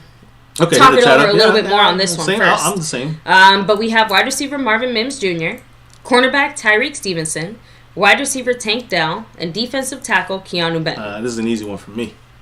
Easy one for me. I'm going to vote right now. Give me a minute. So, real quick, I wanted to hit the chat because, first of all, Jason Renfro, I really, really hope that steroid shot does what it's supposed to do and you don't have to have surgery because that would suck. Man, that's... Drums and Cowboys is throwing out there, though. Don't be surprised if we do end up with Mozzie or Bijan in the first. I have a bold prediction. The Jets will take Avila. You don't bring in Rodgers without protecting your investment. The Jets can get other guys out there outside of Avila that are. Remember, they have the 15th pick in the draft. Yeah, so Avila is a bit of a reach, but there's that's a big reach for I him. guess Wright might be Darnell Wright can play guard and tackle, so yeah. Just throwing it out there because I know Wright is ranked higher than Avila. Yeah. So at 15, it's much more likely that Wright ends up being their selection. But either way, the point is that they're going to be leaning O-line to protect said investment. So that's a fair point. I agree. No, listen, anything is possible. Listen, looking at this list, I'm trying to see. Awning 02 said O-line or tight end. I'm looking here right now, and I don't think there's a tight end here available. Yeah, and Jason Renfro. Yeah. Overshown is not really ranked as a third-round pick right at this moment. Yeah, we're saving that for the 4th. Right, we'll still put him in there for you if you want, but he'll be there in the 4th. So keep that in mind. I'll throw those picks for you. He'll definitely be there in the 4th round. I can see it here. So, you see guys like J.L. Skinner, safety. The Cowboys like him. He just went off the board. Zach Evans, which we don't need anymore. Israel Abindinkanda is the one who went off the board. Zach Evans is still there. We could have drafted him here in a 3rd. He'll be there, but we got Jahmyr Gibbs. But I'm just saying, Israel Abindinkanda is a guy the Cowboys have looked into heavily. Rashee Rice, I know that's Jason Renfro's guy. He's off the board as well.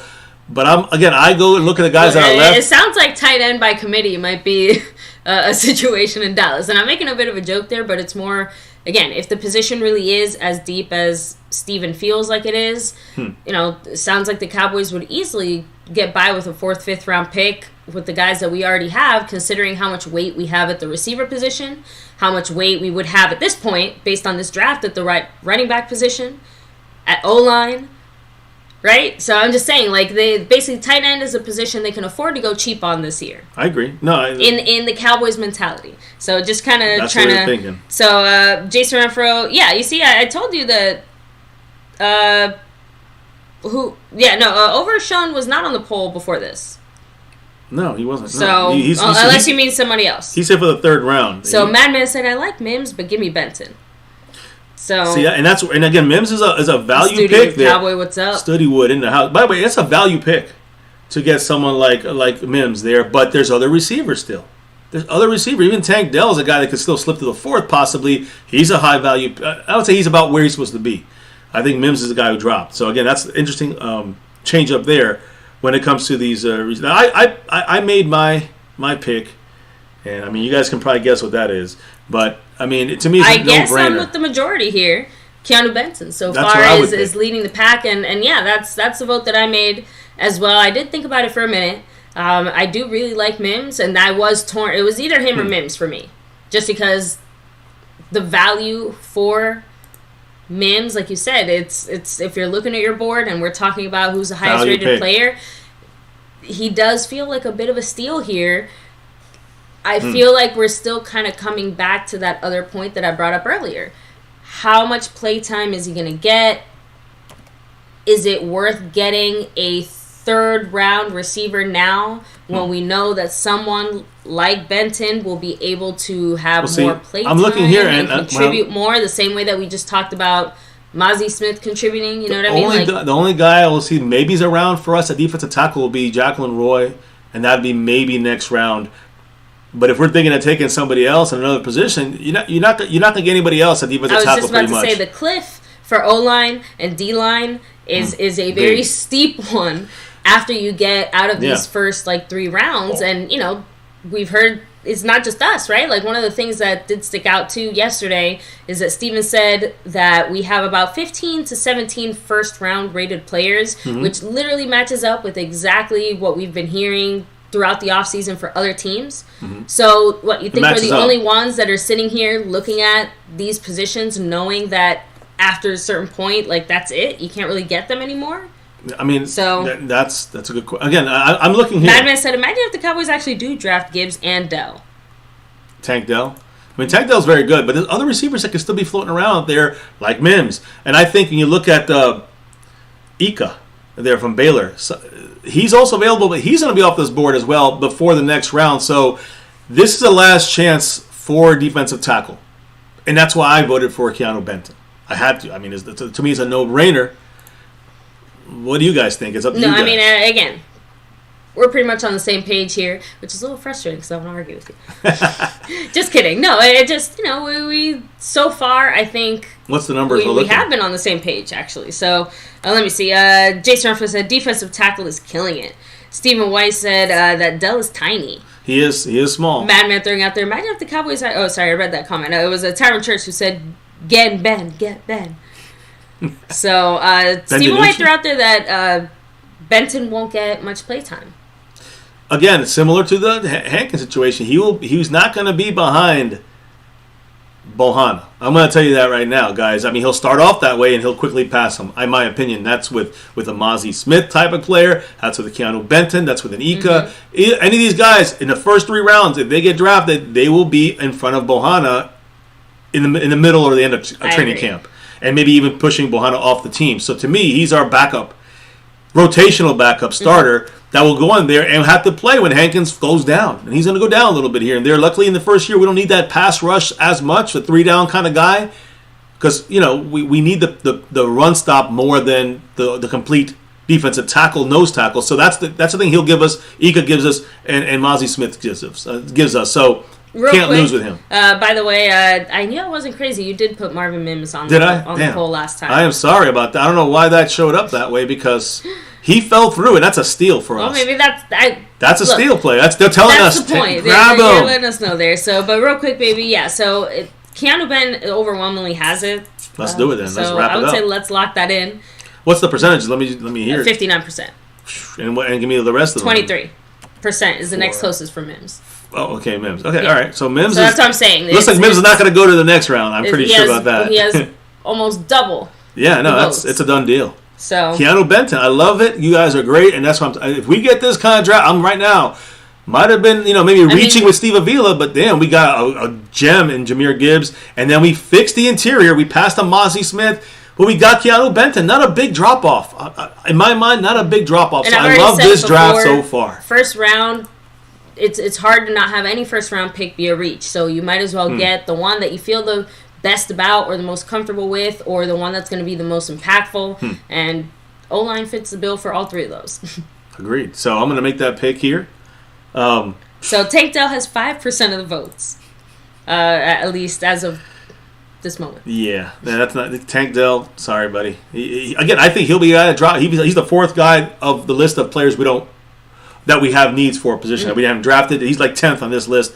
He might make it. I mean, again, it don't look like receivers are going big. There's a lot of guys in front of him that are definitely higher ranked and they're still falling through. So apparently the receiver cliff though is not in front of him. He's at the top of this list, of the receiver list. But there's other guys here like Mingo, Jaden Reed. I like him. He's good. Michael Wilson, down and down. We're talking about like in the fifth round kind of picks here we're talking about. So again, I think we'll see. Mims will probably be gone though. We'll see about Tank Dell. I'm going to bet both will be gone probably. So again, I guess we will. Did I shut it down yet? Not yet. Okay, let me shut it down. End this poll, baby. I guess you can do the last thoughts on this, but I'm going to start. I'm going to make. I already made the pick, and I'm going to start making the post. I guess here the question here. No, go ahead. In the meantime, guys, yes, let me remind you again. A little NCF commercial break in between draft rounds. Take a second, hit like, subscribe, hit that notification bell, follow us on all social media at MyCowboysFamily, and hop in the Discord as well. The link for that is in the description box down below.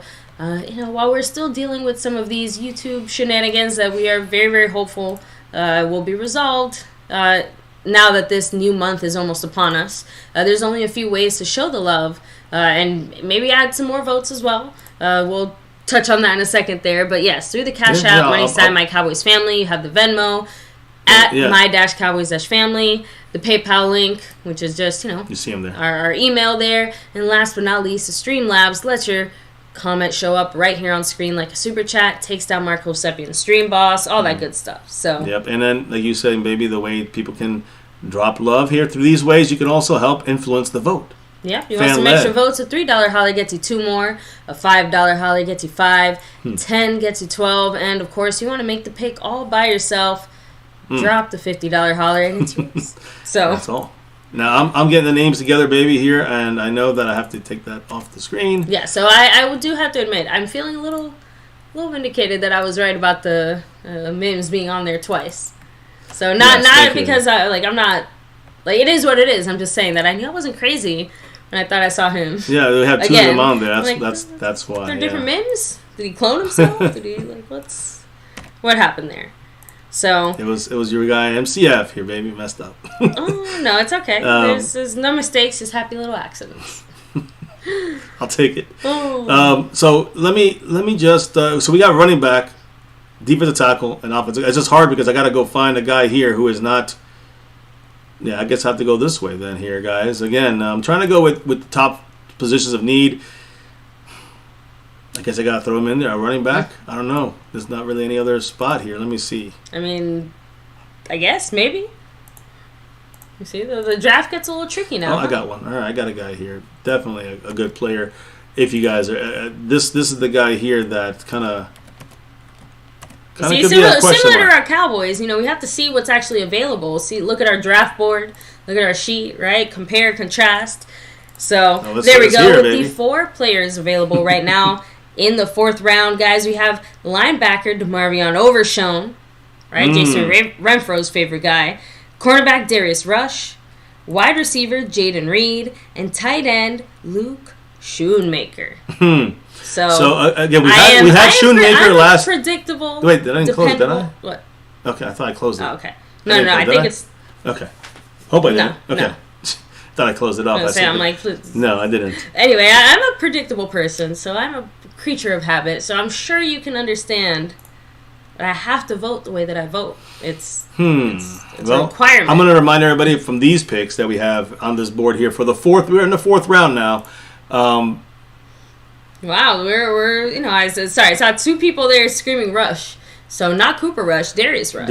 Rush, guys, he's a guy that I think a lot of people don't know that he's kind of a question mark into day 4 possibly. He's a steal there. So cornerback, receiver, and Jaden Reed, I think he's very good. There's still a couple receivers left though.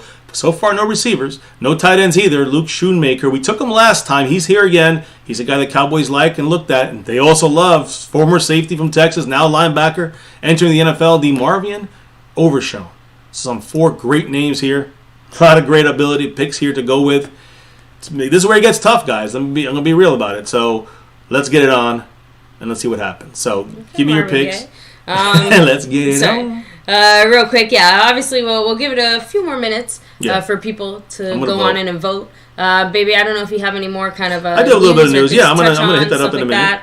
For sure. I'm gonna make my vote here. Sorry, I am. Did you make yours? Yes, I already voted. All right. Ooh, and sorry, guys. Yes, yesterday's unexpected live stream took a little more out of me than expected. So I'm like extra tired today. But I've been looking forward to this Yeah, we've been talking about this for a while. All that's day. what I'm saying. Both so, at work, talking to each other like. It's funny because we purposely we'll sometimes say to each other okay, we have to not talk about this. Not talk football. And it's like sometimes we can't help it. Sometimes we we end up talking football a lot of the times. So as we get this together, guys, and you guys get your votes in there, keep in mind, baby, throw over 2 votes to Overshown, no matter what happens. He goes right there. There you go. He's got much love to Jason Ramfro for that. And if you guys want to help out and get in this thing in that kind of way and push more votes, you can Bruce do it. Bruce got the text and just said, whoever I vote for is guaranteed to get the least amount of votes so far. That's basically what happened to me in our last draft. That was, you got boxed out every time. I think I had 1, maybe 2 picks that lined up, and then after that, everything else, I picked the guy that nobody wanted every time. Let's see. Cameron said, I'm low-key nervous for the draft because it's so close. Well, it's right around the corner, guys. Day and a half, basically, away. When we wake up tomorrow morning, it'll be a day and a half away. So, guys, I'm going to go to some information here. Let me get to the info here. When it comes to, again, you guys can decide on this round, but I want to go back to the first round for a second and just say that right now, you said it, we said it yesterday, said it again today, 16 to 18 players the Cowboys have as far as first round rankings. Here's what helps the Cowboys. First and foremost, the 21st pick was Miami. That was forfeited. They broke rules with a couple of things. But the point is, they lost the 21st pick, their first round pick. So there's only 31 picks this draft. Right? We know that. So that means, but my point is that 21st pick was in front of us. We were going to be 27th. We were 26th because of no Miami Dolphins. So that makes it a little bit better for us. The Giants and the Jacksonville Jaguars, they pick. Basically, it's Jacksonville, Giants, and then the Cowboys. Okay. That's the order. They pick in front of us. They're 2 of the lesser drafting teams, the worst drafting teams in the NFL over the last decade. I know they had different people in there. My point is, they're not the best drafting type teams in front of us in Jacksonville and the Giants. Another thing, the first round, we talked about this. You saw, and even in our mock draft, about 5 quarterbacks were picked, I think. 4 or 5 quarterbacks. Right now, in the first round, there's a few teams in front of Dallas that will definitely take a receiver and maybe even reach for someone like Hendon Hooker from Tennessee. That's a possibility. Someone might try to go after him even before the Cowboys pick. If that happens, it's another player falls farther down to us, right? So that's what's going to help us maybe a little bit, and it could have been worse, let's put it that way, if we had a 27th pick, which if the Dolphins had their pick, if there were teams that, let's say, didn't drafted better in front of us, or, not as many quarterbacks being drafted in this first round. So it sounds like it's a lot of things to help us. And just so you guys know, the Cowboys have really done overall well. Fantastic. We've had a couple misses in the first round, but we've done pretty damn well in the first round, especially with Will McClay at the helm. Since 2010, the Cowboys are tied with the Niners for most first-team All-Pro draft picks. Both teams have 9 players in the last 12 years, I guess. Entering the 13th year, Des Bryant, Sean Lee, Tyron Smith did it twice. DeMarco Murray, Travis Frederick, Zach Martin did it 6 times. Ezekiel Elliott, Trayvon Diggs, and Micah Parsons did it 2 times. So, just saying, the Cowboys have hit it out the park when it comes to those first-round picks. Now, when it comes to the first-round picks, Bijan Robinson, running back, I know we got Jahmyr Gibbs. Yeah. I think I take Jahmyr Gibbs in the second round over Bijan Robinson in the first. Easy. But we know that the value of the running back has been shifting. Bijan Robinson called himself hybrid. He spoke today. Oh. And he said, quote, I'm a guy who can play receiver, play slot, with just as much of the same effect when I'm playing running back. A game changer in that type of way. End quote. So basically, we're seeing the future of the running back position. You better be a running back that can do more than just being a running back.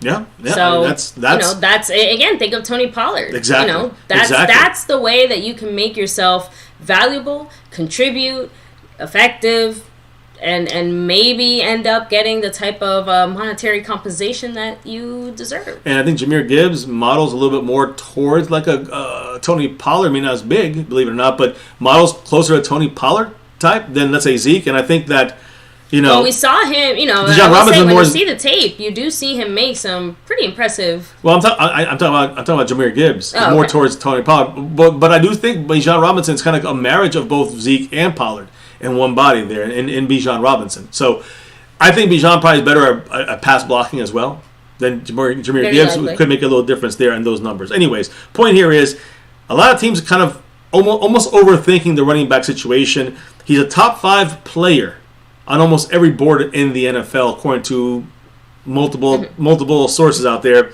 But people are getting stuck on you don't draft the running back high.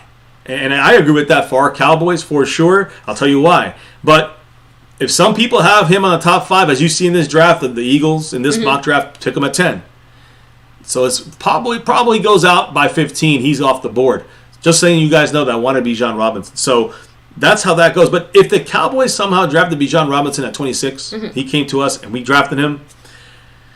In addition to the Tony Pollard almost $10 million tag, our numbers at running back with Zeke's dead money, well, without Zeke's money, we're third highest running back money in the NFL. Third highest in paying running backs as a group. And we'd be second when you add in Zeke's dead money. Again, you have Zeke's post-dead, June dead money. The Cowboys going to be $21.5 million paying towards running backs this year. That's way too much for the running back position. The Niners, 21.6. The only team paying more for the running back. That's McCaffrey, right? So, again... Who, again, obviously does a little more than just... Well, he's also... Yeah, I mean, that's the thing. He also gets banged up here and there, too, sometimes. And so that's where it's still overpriced. It's still overvalued for...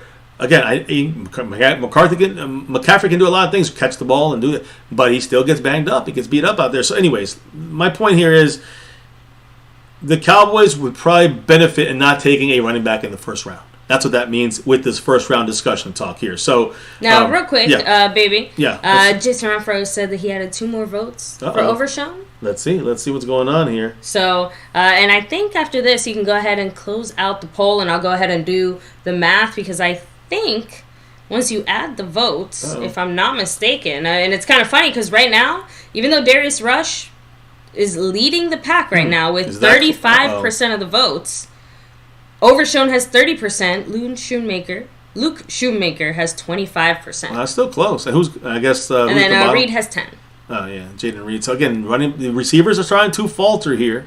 You've seen the receiver is, and again, we have 3 right now. We can go next year and get a receiver. We got to go probably next year. We got Brandon Cooks the next year as well. Gallup might not be here. We don't know. So let me just shout out the man Jason Renfro, and you can add it all up. Maybe I'll close it out in a minute here. But Jason Renfro, right here with the drop, a $3.91 holler, and he said Overshown. Go Cowboys. So Jason Renfro getting the Overshown pick on the board, and I do think he is in first place now, jumping over Justin Quarles, the Q-Man, there you go. On the overall board. Now we got Jason Renfro in first place on the Cash App and in first place on the overall board, just like that. Much love to Jason Renfro. And now I think he might get his pick, too, while we're at it here. I was going to say, I do think that puts it over the top. Overshown should be a Cowboy based on our mock drafts because we got every time he's come to us. And in the fourth. Madman said that the Giants want to be just like the Cowboys. Exactly. A lot of the NFC East teams seem to want to always copy us, don't they? It seems like that, right? So the Dallas Cowboys got a running back, so we got a running back. That's what it feels like they do, right? So if anyone gets that reference, let me know. Yeah, I'd be very, very, very surprised if anybody gets that reference. What's the numbers here we got here, baby, if you don't mind? So, right now, with like I said, 35% of the vote goes to Darius Rush. Okay.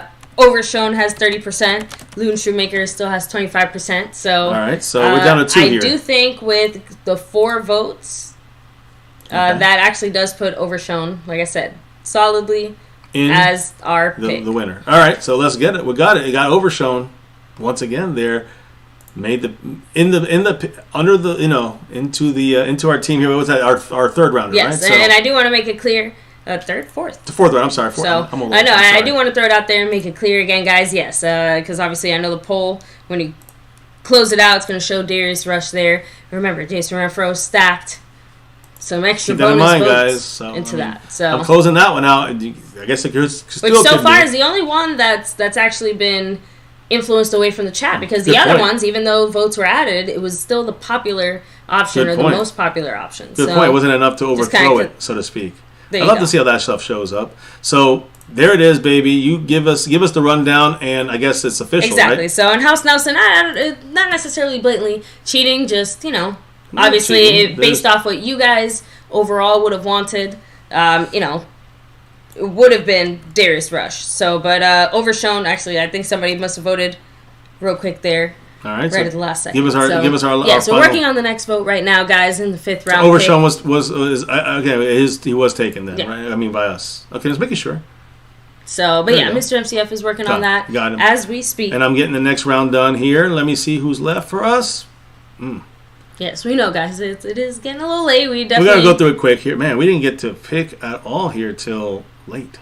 So, again, give me a second, guys. Give me one moment here. Yeah, I mean, that our 5th round pick is it because we do pick really late. We pick second to last in the 5th round. So that's another big drop off there. We got to think about that. Because we got rid of one of our picks or traded one or something. Yeah, we traded two of them. I know we had we had 3 of them out there. We had 3. So it was it for which one? Who was it for? One was for Brandon Cooks, and one was for Gilmore. There we go.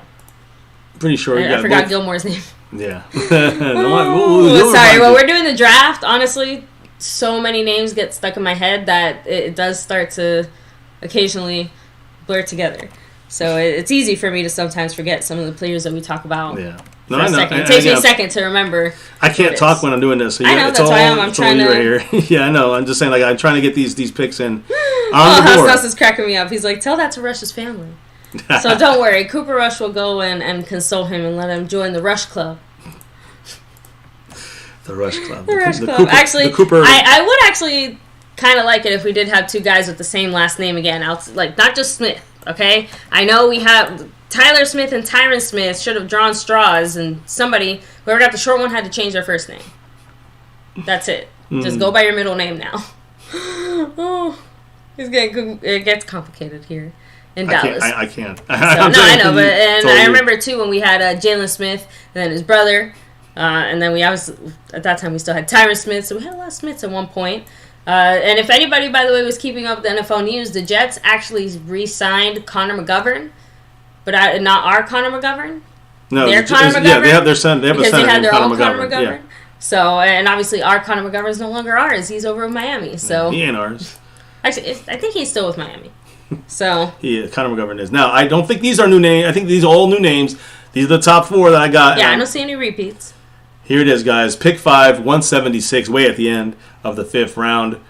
Give us your thoughts, and baby, why don't you read them out? Because I'm actually going to talk about one of these guys right now in a minute here. Perfect. So 5th round pick here, guys. We have quarterback Aiden O'Connell, tight end Cameron Latu, cornerback Cam Brown, and defensive tackle Jacqueline Roy. Some good. Again, we didn't get that cornerback, so Cam Brown is a good, 5th round option. I think it's a very good 5th round option, and Lutu is actually on the top of the Cowboys list at that tight end. We don't have a tight end. Right now, Luke Schumacher is off the thing. So when you look at this, again, we do have a defensive tackle. I'm going to talk about him. He's available here somehow to the 5th round. That's a steal.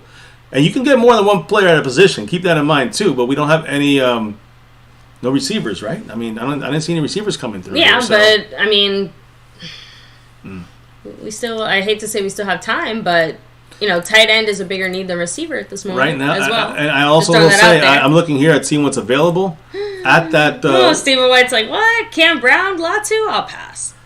Just saying that's what they have here. I'm saying we should just pick the best player. There's not many. Well, the best player are these 4 guys on your screen here.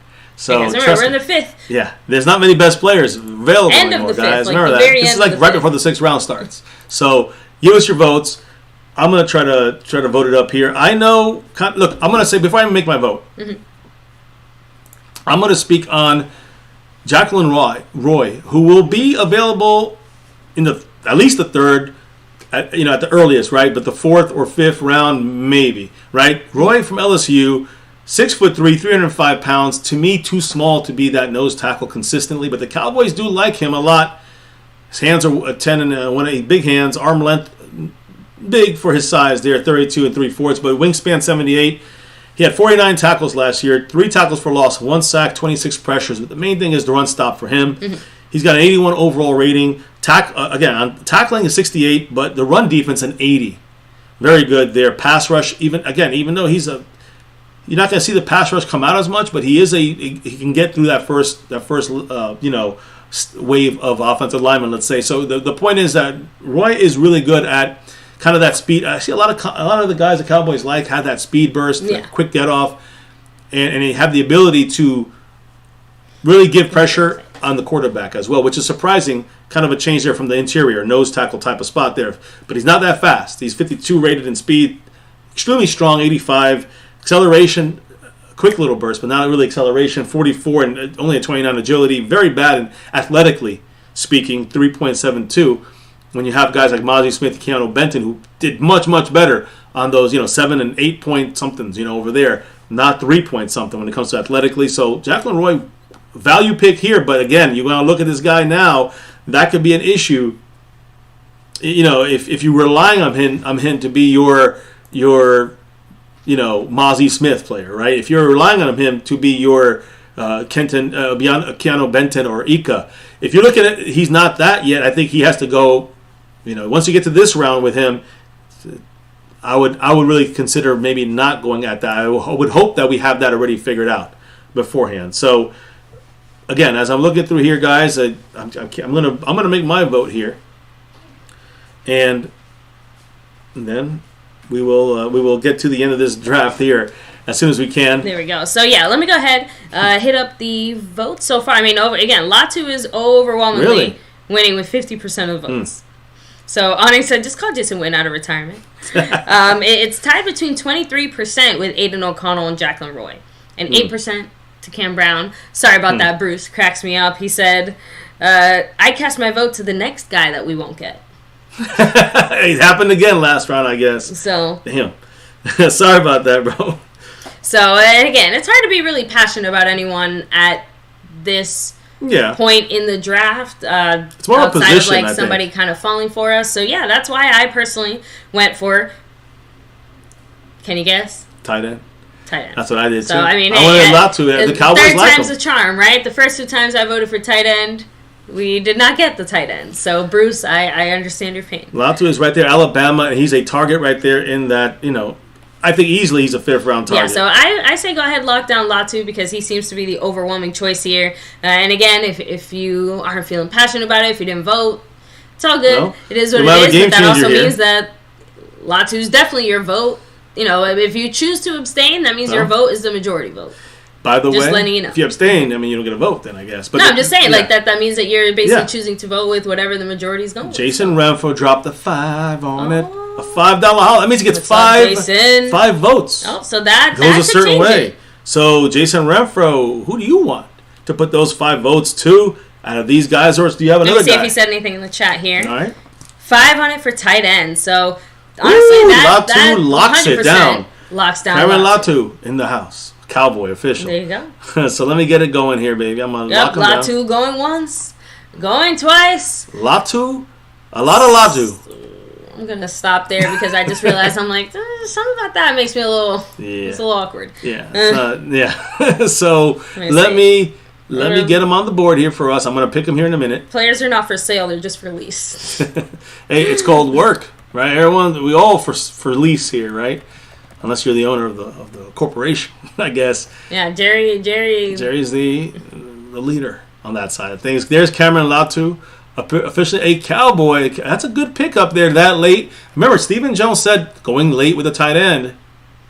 I think this qualifies. This would definitely qualify, and it's definitely a good pick. I think at least a guy the Cowboys definitely like. Without question, the Cowboys really have Latu on the higher side of things in the day 3, let's say. Now, real quick, just throwing this out there, my personal opinion, without knowing who is available, I'm automatically leaning a little bit towards receiver here in this next one, just because, again, not only for depth, but just special teams purposes, or my personal favorite, which I'm hoping he's still out there, because I think for the 6th round would be not bad, Moody. That's an option. So I don't know how anyone else feels in regards to let's see if he's there. Actually drafting. I'll see if he's there. But we had it last time. It was funny that it actually happened. Oh, wrong thing. We actually did draft and Moody. we did. And again, we looked at that other kicker. Who was it? You mentioned it earlier. Ryland, today. I think there his you name go. So it's not like our interest isn't unfounded, right? Even if we haven't necessarily looked at Moody like that either. Well, we did look at Moody the same way. We both did? guys, both guys we looked at, So here we go. long off season. James Baker, what's up? Much love, Dallas Cowboys for life, always. Hell House yeah. Nelson said we need some Islander representation in honor of our Ohana. Latu is in the house, yes, right? guys, and not just that, but mahalo to Marco Seppian, right? He's the our sponsor leader, of the week, representing. He from is, the island. He's also got the points on the stream boss, so much love to him on that side as well. Yeah, so, but yeah, we love seeing, like I said, Dallas Cowboy representation in every corner of the world, and that includes, all different flavors of players. Worldwide, baby, worldwide. So, Las Entreses said, kicker. We'll see. Stephen White said, I think that Latu played defense before this Did year. he? Wow. We're going to find... I'll be looking up a little bit on if you him. go from defense to offense, that's usually a good thing. We got some. Way, you guys want some representation? We got 2 more names here. Representation. Check it out, guys. Round 6, pick 212. And again, there's gonna be some repeat positions, but there's a bunch of new ones here. Let them know what is going on. This one's tricky now. I know for a fact that there's one name on this list that the Cowboys are big fans of, or definitely like. Talk about quarterback, and especially considering who we drafted in the first round, right? Because isn't Dugan Avila's quarterback? Yep. So Avila Dugan connection. Maybe. I'm just trying to throw it out there. It's not the most unlikely thing in the world. So, but let me go through the names. Yes, guys. Quarterback Max Dugan, wide receiver Michael Wilson, defensive edge Viliami Fehoko. You said quarterback. No relation to wide receiver Fehoko Michael as far Wilson. as we know. Wide receiver. You said quarterback. No, I said QB Max Dugan. Okay, and then you said Michael. Okay, I thought you said cornerback Michael Wilson. Sorry, baby. I heard cornerback. So Michael Wilson. No, yes. just like I didn't say squishy or birdie or whatever it was earlier today. Chirpy. Chirpy. You did say chirping. Chirping. But all right. Chirping. Offensive guard Antonio Maffi. So let me go through that list again. Sorry, but make sure I clarified it. In case somebody thinks that wide receiver Max Dugan and quarterback Michael Wilson are hitting the field. All right, I got Anyway, sorry. Yeah. Quarterback Max Dugan. Apology accepted. Wide receiver Michael Wilson. Defensive edge Viliami Fehoko. And offensive guard Antonio Maffi. So, as tempting as it would be to double dip at O-line, just throwing that out there, and as much as I am sure that we'd love some more guys on the D-line, it does feel like it's between Dugan and Wilson for me personally. If I voted for me, I'd go Wilson. If I'm going for what I think the Cowboys would do, I actually think that they would grab Dugan here. So I'm going to lock in my vote for QB personally, and it seems like most of you guys are also slightly leaning that way. 50% of the votes, 55% of the votes, 50% of the votes. It's changing very quickly there. Yeah, I'm not voting quarterback here, unfortunately, for everybody else. I mean, no, not unfortunately. It's, I'm just saying, like you're allowed to. I remember talking about Michael. I think Michael Wilson is Stanford, and he had an incredible Senior Bowl. And I'm not saying he's going to take over. That's more like that would be more like. If Jalen Tolbert don't pan out, then this might be a guy that may have to step up for him this year if needed to be, right? But we're talking about somebody here in the 6th round. So Michael Wilson's my pick. I see a lot of great stuff from him in the Senior Bowl.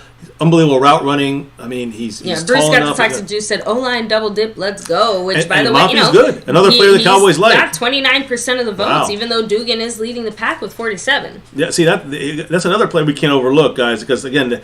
Is that Maffi? Very good. Yeah. Very good. UCLA, the Cowboys really like him as well. So it would not be... Look, even I have to admit, surprising. As far as who can contribute more,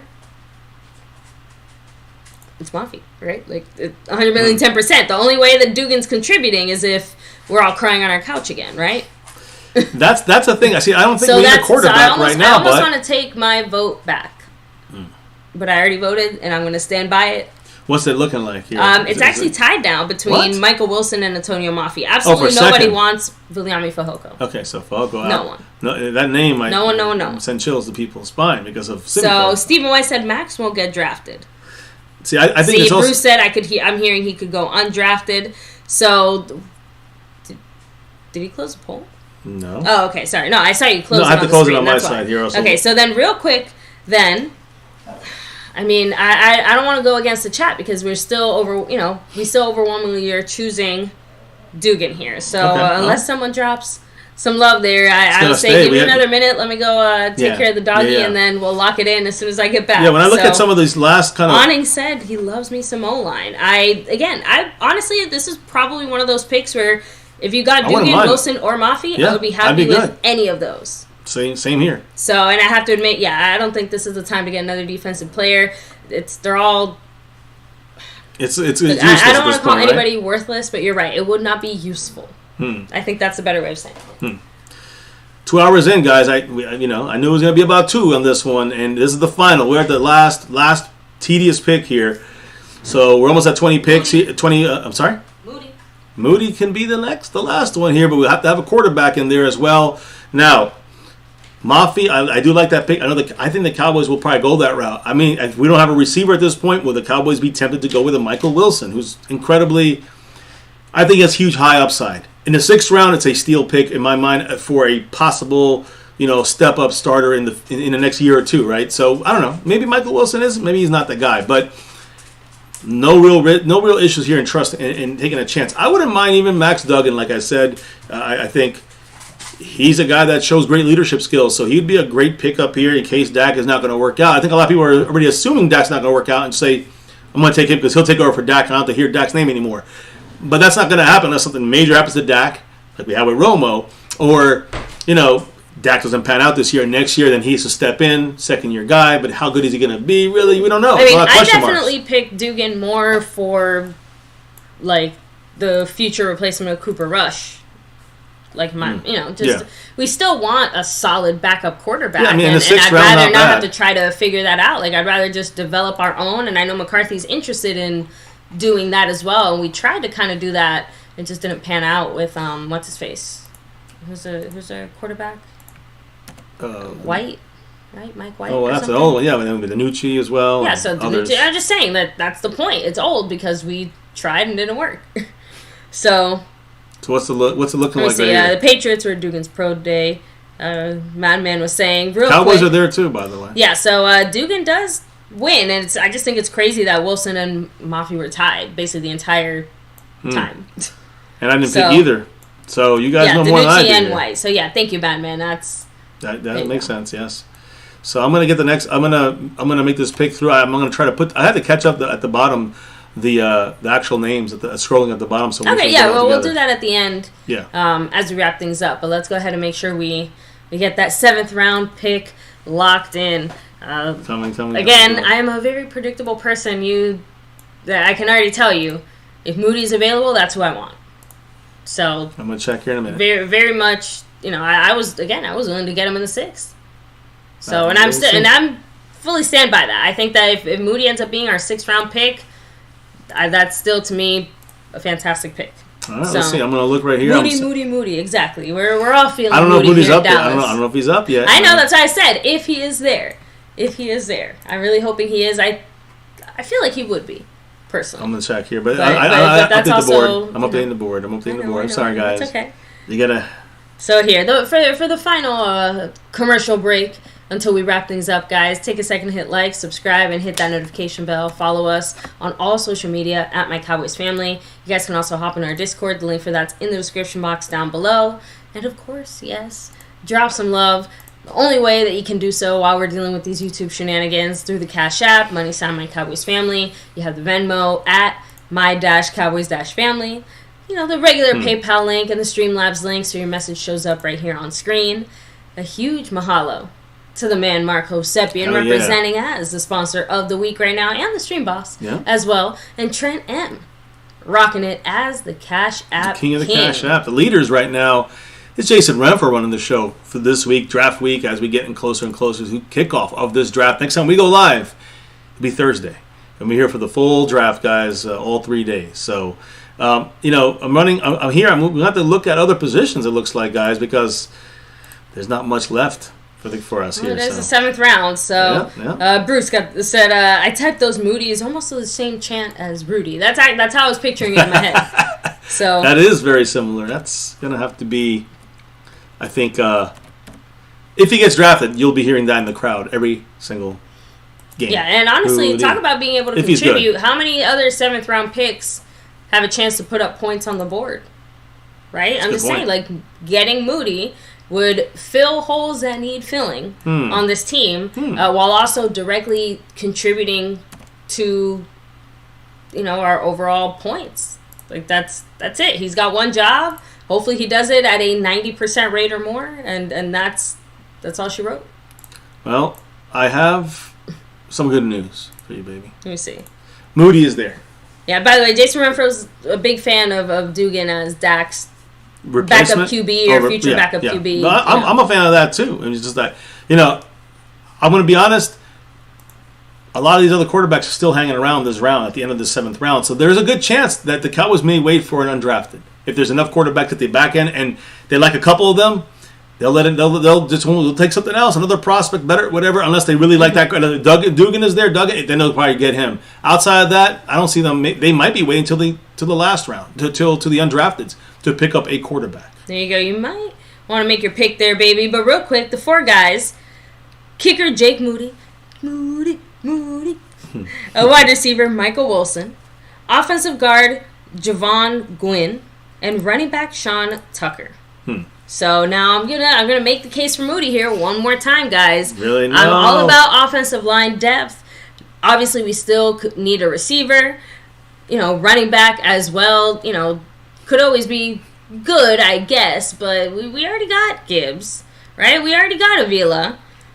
Receiver, we might as well go undrafted because whoever Michael Wilson is, he's not going to give us even 1 field goal's worth of points compared to what Jake Moody is going to be able to give us. So if you can make a good argument, I'll try. That's different than that. And I'm just going to keep circling back to, but what about the points? What about the points? Because I can tell you how many points we missed last year. I can tell you how many games we lost last year because of a dumb kicking situation, or the year before that, almost a year before that, I think. But if I'm doing my math right, that year was not so bad. I'm going to probably lose this one, aren't I? My point is that Moody is the pick. Yes, you are going to lose it because I'm making very good sense here. So, but yes, we did get a running back, guys, in the 2nd round. We got Gibbs. Jameer Gibbs, guys. That's more than a quarterback. That's more than a running back. Isn't there a movie called like Sean Tucker Must Die or something? John Tucker Must Die. I do want to remind everybody that Sean Tucker is a guy who was not having pro days from Syracuse, running back. He dropped off this list because he was not cleared medically. He has been cleared. Okay. And he's a kind of a low-key kind of day 3 steal, could be. So just keep that in mind. But again, we do have a running back already. Now we have, Jameer Gibbs. I had no other guy here. I guess Hunter Lumpke could have been a guy. I don't know if he would have been there. Clayton Tune was still in there as a quarterback. I'm just letting you guys know. I mean, Cam Brown sucks. House Nelson said, does Moody get the Moose Johnson chance when he makes kicks and boos, obviously, when he makes them? I think he gets the Moody. Voodoo Alpha, much love. He said, Moody for the booty. Hey, Moody. we know what we're about here. There's 2 names that came up in both of our this last week and a half, 2 weeks of mock drafts. 2 names, Overshown and Moody. So, and you know what? If they get picked, thank your friendly Moody MCF is like the wish of channel. my heart. I have to admit, out of all the picks that Cowboys can make, there's lots of ways to make me happy. You guys, I'm just saying, like both drafts so far, I'm really happy with. The first one we did, this one here. But man, if we do get Moody, that's obviously like where are we at right now? My dark horse. As the poll keeps finishing. Oh yeah, it's 50% Moody. And everybody, 29% for Michael Wilson, 21% to Javon Gwynn. Can I put $20 on and put 24 votes onto my guy, Michael Wilson? How about this? I'm not going to do it. We're live on stream. I'm not going to do it. You know that dessert place I really like? Yeah. Buy me one of those desserts. No, I don't. I'll buy it for you anyways. I want the chat to make the choice. I won't make it, even though they love you and they love your kickers, but I'm gonna let you sway. I'm gonna let you sway them. How about that? I'm ready to hear a couple more comments. You see, all my stuff is done. That's why I can't be the strict one. I'm easily bribable. Yeah, see, very easy. So it looks like Moody's gonna be the really? winner, huh? You had to. No. I meant very easy with. Baby, you know that is not what it sounded like. You know how you love chocolate. Like you said, a chirping turpin. That is not what it sounded like. You love chocolate. You love, I know how easy it is. Desserts that you need. I know. Now I realize what you mean, and no, not like that easy. You know what I mean. You know what I mean. Anyway, Voodoo Alpha said wrong. that he actually did vote for wide receiver. Thank you. Voodoo in the house. By the way, Jason Murphy said kicker at 7 is a steal. I mean, but no kickers you're not really. were drafted you're not going to draft them any earlier than I think like Moody the will be. 6th or I think something. Moody will be drafted by 5th, 6th round, possibly is what I'm hearing. So realistically, he'll be here. I don't know, but there's the other guy we got. I say Knight. Ryder. I don't know. Ryder. Hold on. Raider. I think. Hold on. Let me see. I can't remember. Let me see. House Nelson said, I wasn't being a good GM. I saw Moody and just picked. I didn't look at the other names. But you know what? That to me is being a good GM because you see those names. Moody's name clearly sticks out. Boom. Done.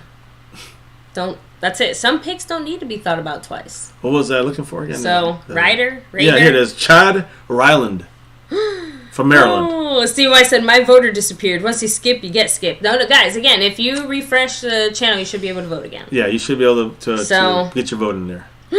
You have to do it. It's a weird thing. I can't do it on my side either. I can't. Bruce got the toxic juice. Said MCF, quick, say easy to bribe. Easy to bribe. There you go.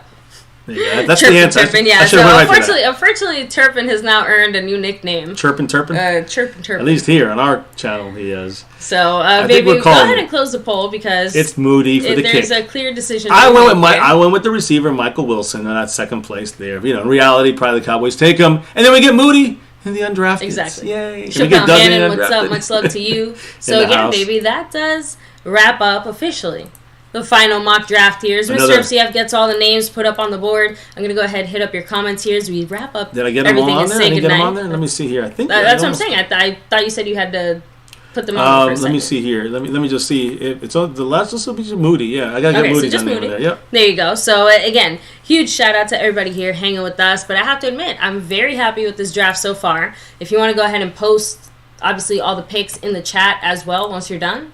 So we can see them all. Yep, I will. I got you. I got you there, no and rush.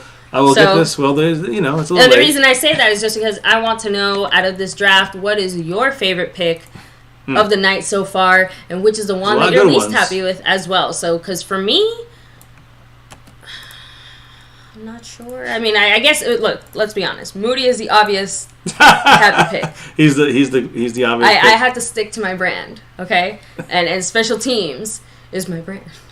Just kidding, but no, I actually am really happy about the Moody pick. But I have to admit, just looking at the guys that we got so far. There you go.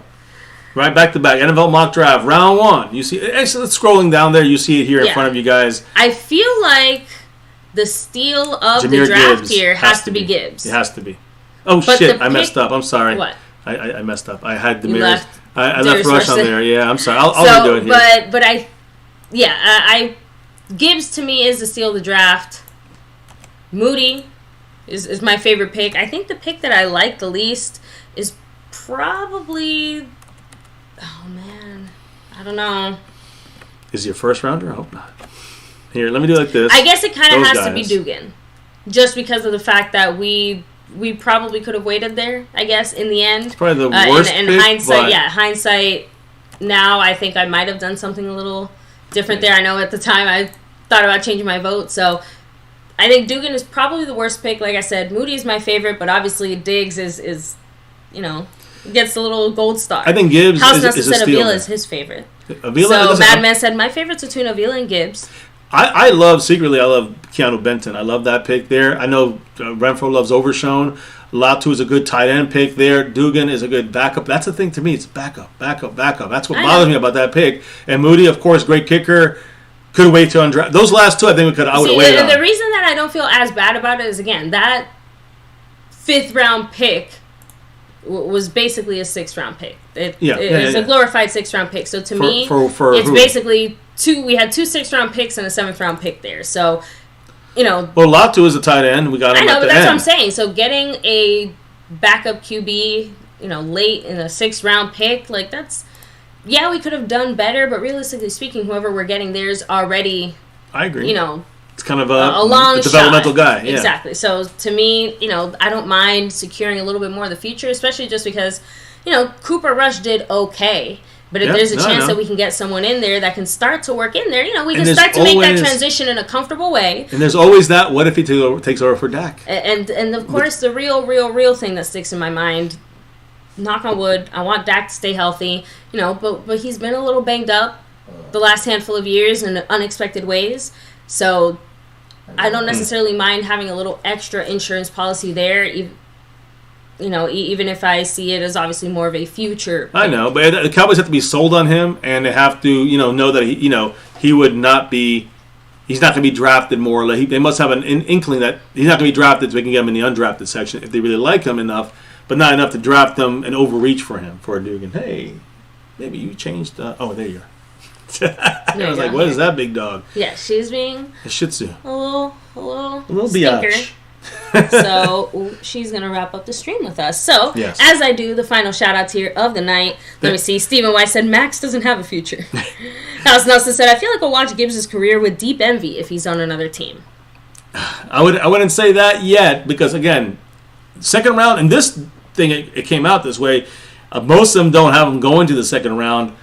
I don't think he gets there in reality, but that would be if he does. That's a steal. That shows you if that happens. I think we all are on board pretty much to take Jahmyr Gibbs in the second round. So Chappelle Hannon, have a great night. House Nelson, take it easy. He's cracking me up. In the house. So, and don't worry, like I said, Moody's definitely the right pick there. So, Madman with the chirpin', thank you for that. Chirpin'. It's a collaborative effort when it comes to the fun nicknames here at MCF. New things that come out. You never know what's going to be birthed here. Voodoo Alpha, much love, a.k.a. Voodoo. Frame Rippers, of course, guys. Make sure to give them some love on Instagram. Check them out. Tomorrow we get the, Jason Renfro in the house. A winning 0-2. He said, still loving me some Zeke. So Zeke may be back, but after the draft. Bruce got the toxic juice. You know what's up. As the backup. Let me see. Who else is here? Lost in Translation. Have a great night. James Baker. Burn Bar representing. It's all right. Let me see. Yeah, she's... Sorry, she's like sleeping. Anon. Asleep. Cameron. Anon in the house. Sleeping. Tyrone Church. Yeah, it's as far back as I can go. Yeah, T-Church. So let me come back down. Yeah. So seriously, guys, huge shout out to every single person here who voted, contributed, dropped the love, shared, chatted, all of that stuff, guys. Truly. We can't do what we do without your help. Thank you, guys.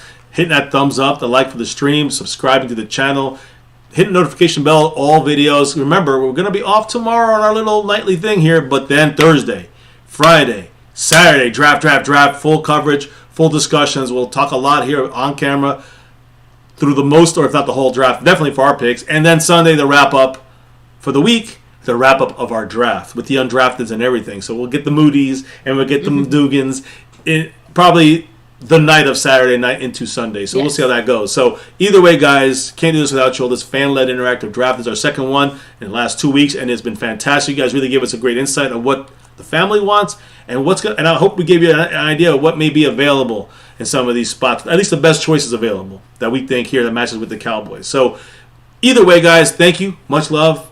Across the board, much love to the sponsor of the week. Man, representing the star of everything all the way in Hawaii. Much love to Marco Sepian. That's right. He's got 74 points on that stream, boss. Much love once again to him. And if you look into the Cash App side, even farther out, all the way in Australia, is the man Trent M., the king of the Cash App, leading us into this draft week here. But then you got new leaders here, guys. And the leader on both sides of things is the man, the Cash App king of the record holder. You can save the streak. Jason Renfro, Cash App leader, first place overall board. Justin Quarles in second, Skeptical Fan in third. Appreciate all you guys, your love and your support here on our channel for everything we try to do on the nightly. So on that note, my love, as we get ready to get on out of here, what do we got? Why do we do this thing so often, so long? Why are we crazy about the Dallas Cowboys? What's the reason?